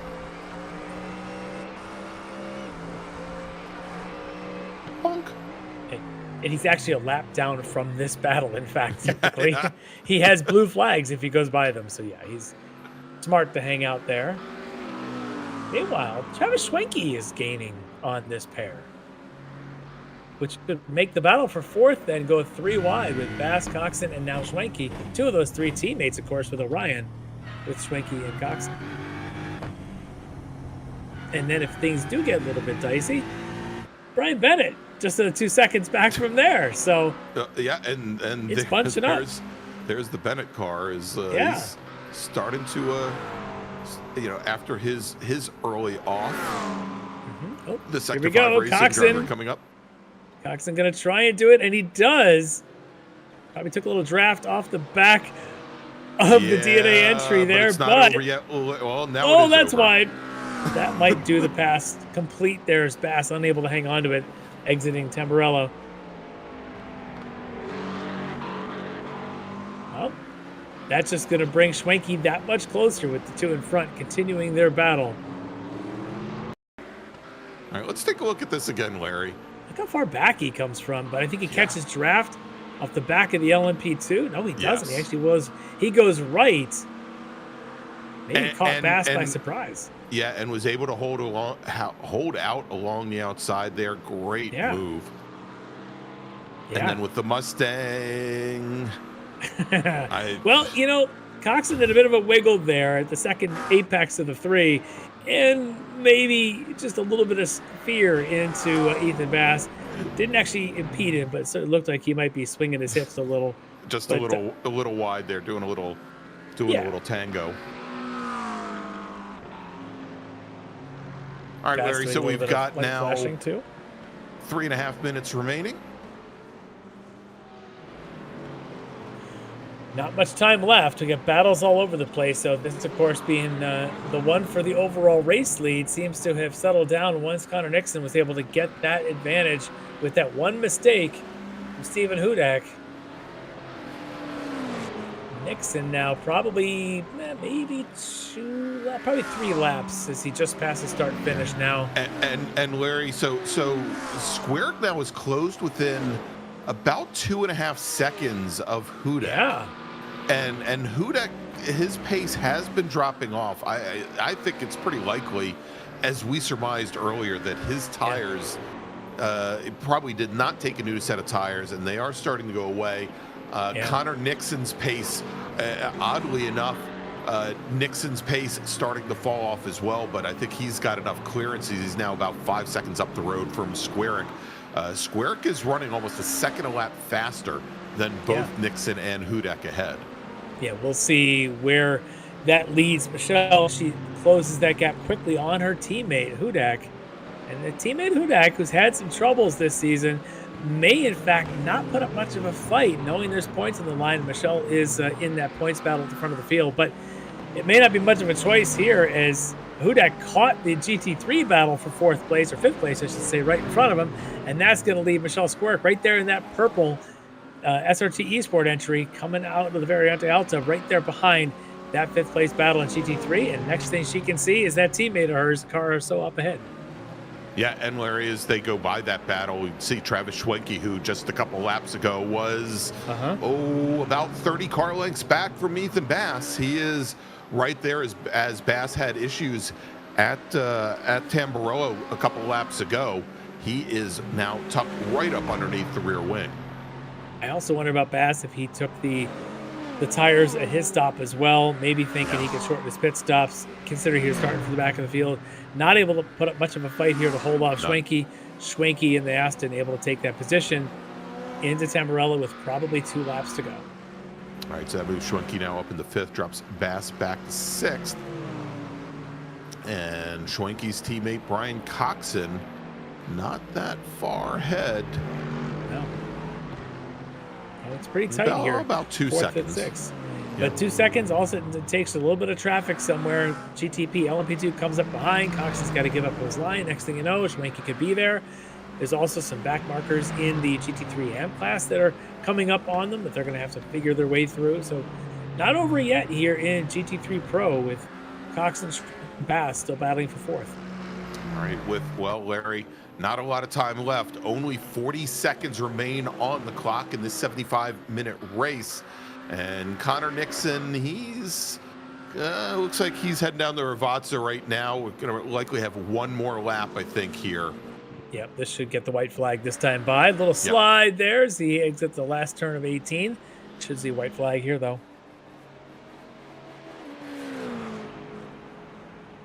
And there's Barney swinging that white flag around for all it's worth. So about 3 more miles to go for Connor Nixon. All right, let's jump back over to that GT3 battle with Schwenke and check with Schwenke and Coxon. And actually, before we get there, looks like Ethan Bass might be fighting back a little bit with Travis Schwenke. He might. Consider this white flag is going to be tough to pass anywhere else unless there's a mistake for Schwenke. Now, there are lap cars. You can see the Frito Sport entry just in front of Coxon, just up ahead of Schwenke. Bass, big slide behind there. Bass's tires are shot. There's nothing left for him. He's going to be lucky to hold off Bennett now, who's going to be just a couple seconds behind him. Bass is just going to put this thing into cruise control to finish this race. And there you can see Bennett now just coming out of the Villeneuve chicane behind him. So now it's Schwenke and Coxon, the teammates, to be battling it for 4th, while Connor Nixon has a chicane, a downhill, a double left-hander at Ravazza to finish this race and to try to take victory. The other battle on track, though, is the Weston in GT3 AM. Their nose to tail on their final lap. And this is the battle for 2nd in GT3 AM. All right, here, and we'll jump back to that in a moment as Connor Nixon comes out of the Ravazza onto the front straight. He's going to take the flag and take the win in round number 6 of the Extreme Motorsports Ricmotech World Challenge here from Imola. Congratulations to him. Stephen Hudak will finish in 2nd. Michelle Squarick will come home in 3rd. Over in, let's take a look here, in LMP2, Kevin McPherson makes the run down the hill towards 17 and into the Ravazza. He will, with just 1 corner remaining. Actually, that's not. He's actually just coming in Aqua Minerale now. Yeah, so I'm sorry. Just a couple corners left. Yeah, he's got a couple more. Sorry about that. I was a couple ahead. But McPherson should take the win. They're just a couple car lengths up the road, though. That is Elvis Rankin. He's coming in to turn 17. Now I've got my bearings, Larry. And he is coming onto the front straight. Elvis Rankin will go from pole to checker here at Imola, taking the win in GT3 Pro. Congratulations to him, with Mike Dam finishing 2nd, Leo Dragota finishing 3rd in Pro. Yep, and McPherson's going to take that win in LMP2 you were talking about. Yep. As Weston look like they just finished nearly nose to tail. West gets that 2nd place. Weston will remain in 3rd. Meanwhile, there is your GT3M winner, Chester Gidry, another win for him. That's right. So Chase West will finish second and Neil Weston third, and over in LMP2 as we saw Kevin McPherson making his way finally through 17 and 18 and across the line. Bobby Boboletscos didn't even jump into the interview booth with us, Larry. That didn't seem to hurt him. Apparently a great strategy for the driver of the 316, Delara Hill, finished second tonight in LMP2. Caleb Lehman will come home in third. All right, let's take a quick break. We'll be back here in just a few moments. We'll talk to our race winners across our 4 classes here tonight at Imola, where you've just seen round number 6 of the Extreme Motorsports Ricmotech World Challenge. Stay with us. The SCCA Foundation is a 501c3 organization serving as the charitable arm of the Sports Car Club of America. One of the programs partially funded by the foundation is the SCCA Academy, an online learning management system used to keep real-life racing track officials up to date on the highest standards of race safety and officiating. Through this program, the SCCA Foundation is supporting the future of the best-trained corner workers and event officials in motorsport. You can support these efforts at www.sccafoundation.org. Ricmotech high-performance sim racing equipment. Whether you're just looking to have fun, train for race day, or become a serious esports competitor, Ricmotech has you covered. Hundreds of name brand parts. Support from experts that love sim racing. Trusted by the pros. There's only one place to go, Ricmotech.com.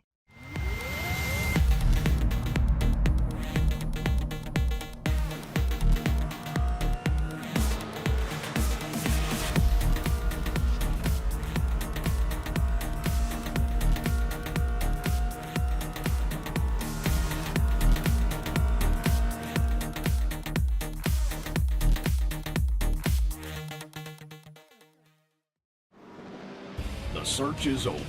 The most comprehensive league scoring solution is here, with the ability for multi-level championships, custom incident tracking, post-race time penalties, support for heats, drop weeks display, multi-car team scoring, advanced web widgets, rookie championships, a custom paint system, and load those results in seconds.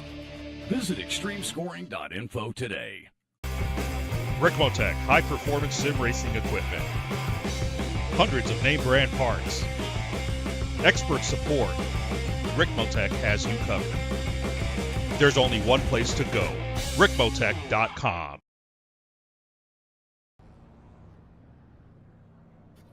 Welcome back, everybody, to Imola, where you've just seen round number 6 of the Extreme Motorsports Ricmotech World Challenge. Let's take a look at our race winners here. Connor Nixon from Orbit Drop Bear Motorsports takes the win in GTP in his Porsche 963 over the SRT Esport teammates of Stephen Hudek and Michelle Squerick. Over in LMP2, Kevin McPherson from SRT Esports takes the win in his Delara with Bobby Boboletscos and Caleb Lehman finishing second and third.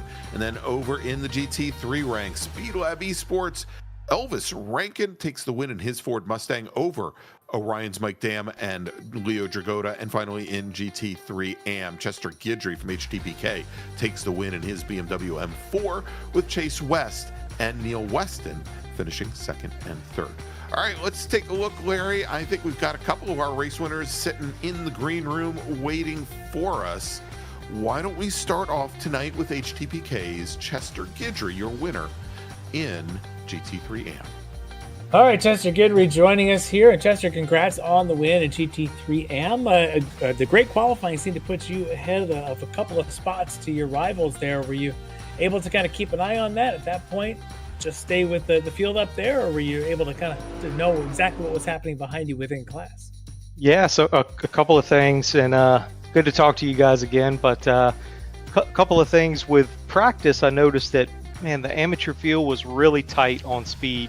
So I was speaking with my teammate Neil Weston before qualifying, and I said, buddy, we need to have the best qualifying laps of our lives here because we need to try to put some pro guys between us and the rest of the AM field.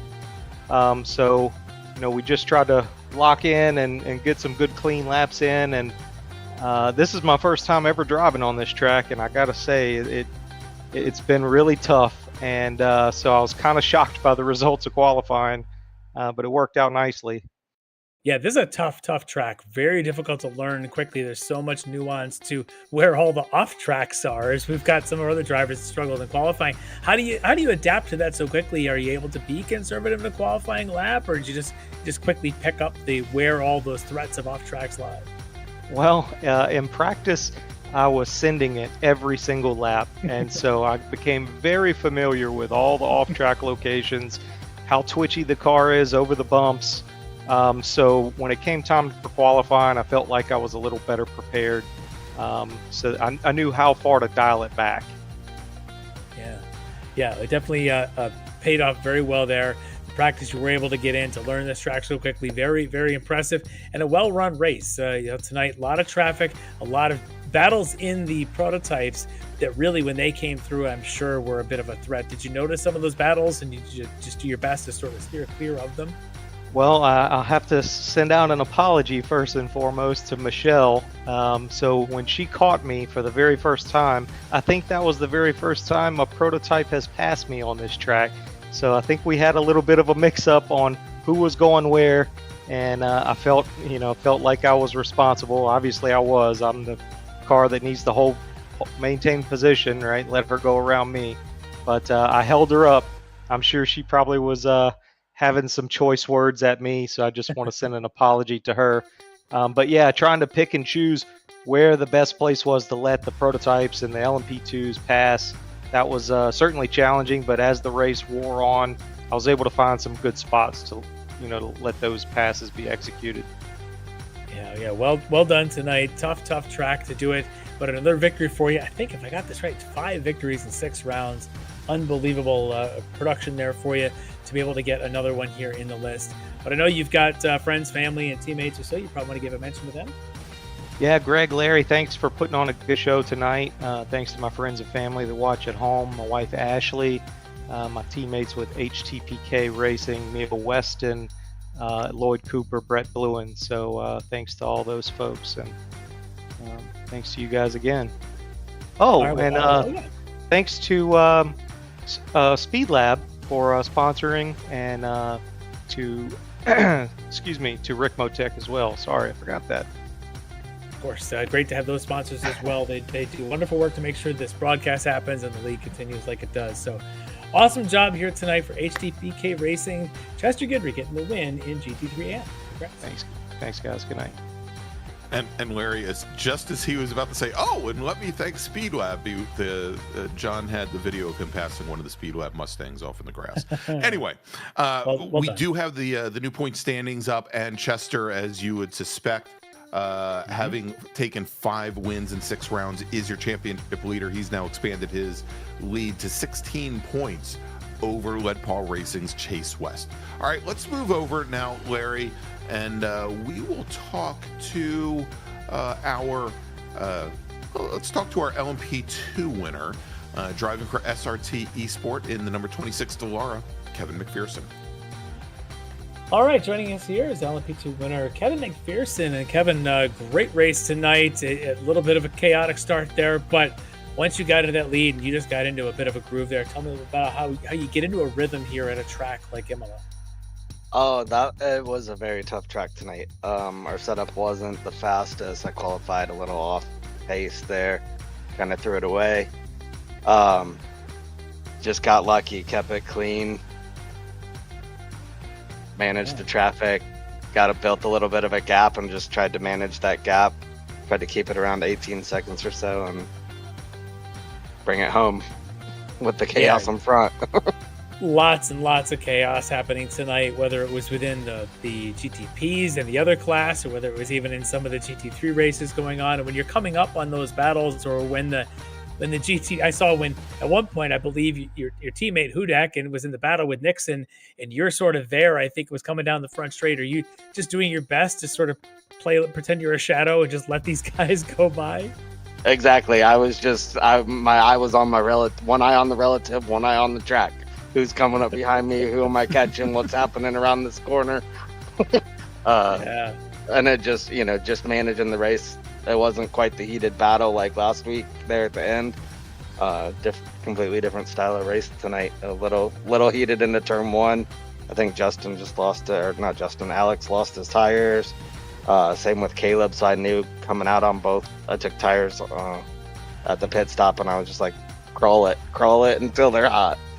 Yeah. And just patience was the name of the game tonight. Yeah, it definitely paid off, and the way the chaos was out there. But also tonight, opportunity. You mentioned Justin actually not racing here tonight. He came in with the points lead. Things have changed now as I'm looking at the updated. Excuse me, look at the updated points. You are in the lead now over Alex Crow, who had his struggles tonight. So you've taken over the top spot. Teammate Caleb sitting in third. So, quick little update there for you. I figured that'd make you happy. Yes. Was that the goal tonight? Was to try and get to that top spot? The initial goal going into it was just to minimize the points loss. Alex Crow was flying in practice, and I didn't have that kind of pace. So I was just, if I can get P2, and we'll live to fight another day. And then after the first lap, I was like, okay, this changes the championship now. It's just survive. And I think I got a little bit of a gap now. I'm sure Justin will be back. He always puts up a heck of a fight. I think we got 2 rounds left, so those will be fun. Yep. Yeah, 2 more rounds to go. You're up by 11. Just try and manage at this point. This will be a good finish here in what's always a great class. So competitive, basically spec cars, so makes it even better. Should be a fun run for the last 2 rounds. But tonight, you get the win, 2 wins in a row. Anybody you want to thank or mention here? Just the wife for letting me do it. It's the best sponsor there is. And thanks, honey. John Pat for the setup. Wasn't the quickest, but it got the job done. Certainly did. It has to last 75 minutes, and that's exactly what it did. So congrats tonight, SRT Esport getting the win in LMP2. Kevin McPherson. Thanks, guys. All right, Larry. So the question is, who do we go to next? The guy where it's early morning for him, or the one who's like taking a mid-morning break? Let's talk to Elvis first, and then we'll get to Connor. All right, sounds good. Let's bring in Speedlab Esports Elvis Rankin, your winner tonight in GT3 Pro. All right, Elvis, welcome back. Second time you've been with us this season, and second win this season. A fun start for this one, as it looked like Leo Dragota got the jump on you, and you had to kind of work your way around him. What was the battle going through your mind there as you're watching you and Leo trying to pull away from the pack with those behind you? What was that little battle like for a bit? Oh, it was nice, yeah. I honestly, we did IMS Esports on the weekend, and I was more nervous on the start for this one because I got the penalty last time, so I was very cautious on the start, and I was I don't know, when Ryan started saying go, I went on when he said green, and everyone went when he started talking, so I was like, oh shoot, so I didn't get a good start. Just from that, so I was just a little behind him, and then just tried to have a nice little clean fight. And then so you mentioned the IMSA race you ran this week. Got to hear that you and the teammate actually end up. Did you end up winning that race as well? I believe we did. Yeah. Yeah. We were driving in GTP. Thank you. Yes, we were driving in the Porsche Quenda in the 963. So we were able to win. So beat guys like Team Redline, Drago, Williams, people like this. So it was a successful weekend. So. And then tonight I was feeling bored, and I was like, the race is tonight, so I jumped in with an hour of practice. Yeah, me too. So I jumped in with an hour of practice. I was like, we'll have some fun. And it was an interesting experience. I had a lot of fun at the end with the, I don't know what's going on with iRacing at the minute, but I was running on 30 FPS the last probably 20 minutes. It was awful. I don't know how I didn't crash.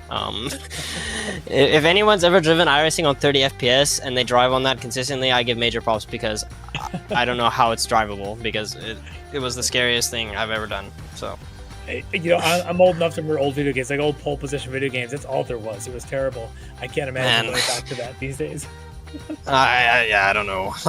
It's going from I usually get over 300 at least, sometimes up to 400, and then you feel that it's dude, it feels terrible. So it's not ideal, but it still was fun. I had a good time, so it was good. Oh, push myself in some different ways. Yeah, that's awesome, and I appreciate you able to jump in with us. Obviously, you ran with us many years ago. It's great to see any chance you have to come back, even between getting wins in the MCE series. So that's really great. Congrats on that. We'd love to see the success of folks coming out of this league and going to do those things, and willing to come back and play with us on occasion again. It's really a great honor to see you here with us. But tonight, you get the win. I know you got a team here you're working with, at least for our series, and maybe some others if you want to mention some sponsors. Yeah, for sure. So I just thank the Speed Lab guys. They were kind enough to give me the opportunity to do like the series kind of whenever I want. So I really appreciate them guys. Filippo and all those guys. So it's always fun racing with them. It's good. And other than that, I guess thanks to the Quenda guys for letting me do this. Just for whenever I feel like it or for fun.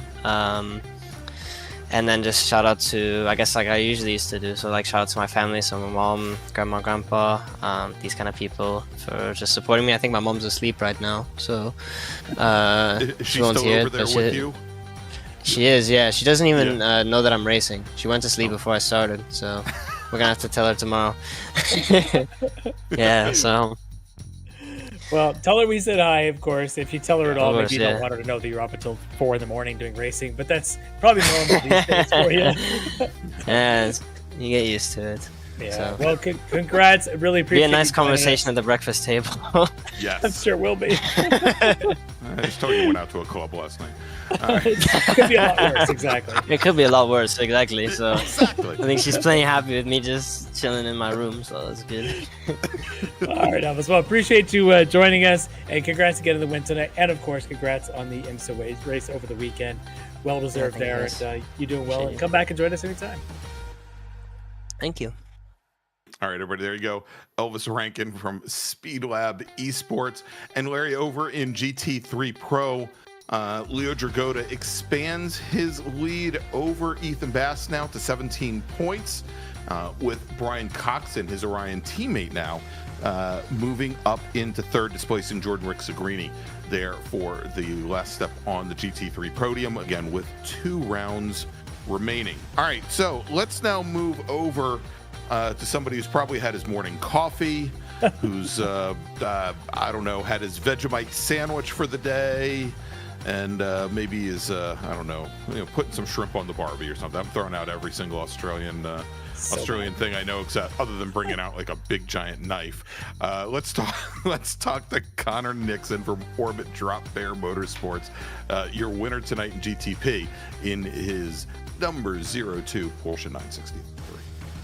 All right, Connor Nixon joining us here post racing. Connor, when you listen back, you can just get mad at Greg for dropping every single Australian stereotype term before we got you on. But welcome to Victory Circle, your first win here in this series. Your first victory here with us. Congrats on that, and a well-earned victory. This looked like some of the most exciting racing that you had here in that battle with Steven toward the end. Tell us a bit about those battles and what it's like to win your first race with the series.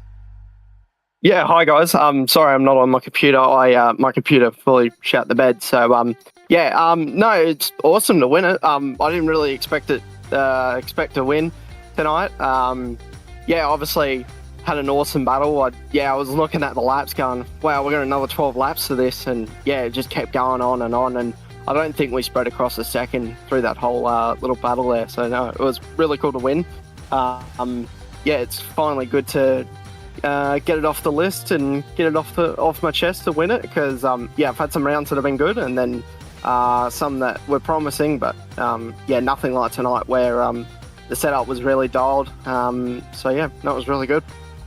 Yeah, we saw at the start there, wasn't quite sure. I think Michelle had gotten you around, a few others. It seemed to be a lot of jostling for position in the first couple of laps. Then you end up in that battle with Fernando that seemed like that was going to be a good enough battle. But your pace was amazing when you dropped Fernando. It's like the setup just kind of came into its own. Did it feel that way to you? Like all of a sudden there was just another gear that just maybe wasn't there at the first part of the race?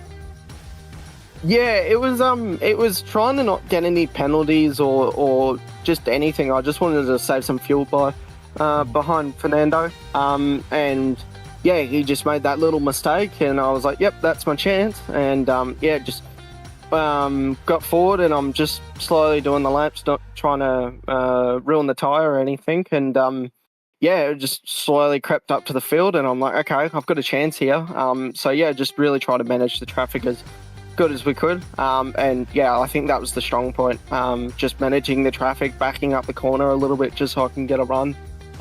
Because yeah, it seemed like the GT3s were, you'd have some GT3s that would really slow up, and you'd have some that would be really quick. So yeah, it was back the corner up and just get a good exit, and yeah, that was kind of the whole method behind the madness. But yeah, the setup was amazing.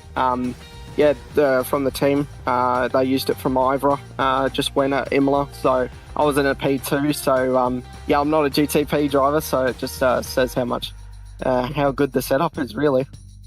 Yeah, no, you looked like you had run thousands of laps to be able to get that kind of pace here tonight, because we've seen some great runs and some great pace out of Hudak so far this season. He's had his bad luck. You've had a couple of rounds of bad luck, but to see you two finally tonight be pretty well matched, and you just had a little extra gear when he made his mistake, you managed to get him by, and there was no looking back once you got by Hudak. It was a pretty impressive win, certainly top to bottom with a 75-minute race. But having said all that, your first win with us, congrats on that. But I know you've got a team that you work with, probably some others sitting back out there in Perth watching along. Maybe you want to give them a shout out? Yeah, thank you so much, guys. Just big shout out to you guys. Yeah, always love watching the broadcast. Yeah, I want to shout out to the team, Orbit Drop Air Motorsports, Revolution Race Gear, iLiveries, and all our other sponsors in the background and partnerships. Yeah, can't do it without them. And yeah, just thanks to the team for lending this setup. The setup was just on fire. We had a good setup at Mexico, but this one was just a whole different gear. But I guess when the setups had thousands of laps on it, yeah, you definitely know when you go through the corner, you're like, okay, it's got grip. So, no, big shout out to the team, and thank you to you guys again. Yeah, awesome job here tonight. That was a ton of fun to watch, and I'm sure worth watching back for sure, and you can revel in the victory. Connor Nixon getting your first win here in the series. Awesome job for Orbit Drop Air Motorsports. Congrats. Thanks, guys. Have a good one. All right, thanks so much, Connor. And Larry, if we take a look at the point standings after 6 rounds in GTP, Michelle Squarick takes over the championship lead with 307 points. She's up 6 on Steven Hudak. Her SRT Esport teammate Dalton Fredericks now drops back to 3rd after having led the championship coming into round number 6. But he is not that far back, only 11 points off the championship lead at this point. Daniel Molina now sitting 4th in the championship. All right, so let's take a look at what we've got coming up in the next few weeks across our across our Ricmotech series. Next Monday night, November 24th, it is, as I was just saying, the Mini Mite Sports Car Challenge for our GT4 and LMP3 racers. We're going to be taking a nice little bicycle ride, Larry, out to the Dutch sand dunes of Zandvoort for a 75-minute race. That's round number 7 of 8 there for the Mini Mite Sports Car Challenge. In 2 weeks, the World Challenge heads to the Nürburgring, not the Green Hell, but the GP circuit for the second of 2 90-minute races this season. It is round number 7, the penultimate round. And then in 3 weeks, the Sports Car Challenge heads to Brands Hatch for a 60-minute race. All right, so for Larry Lefty McLeod, for Jonathan Grabowski, I'm Greg Ginsburg, and we'll see you next Monday night from Zandvoort. Have a great week, everybody.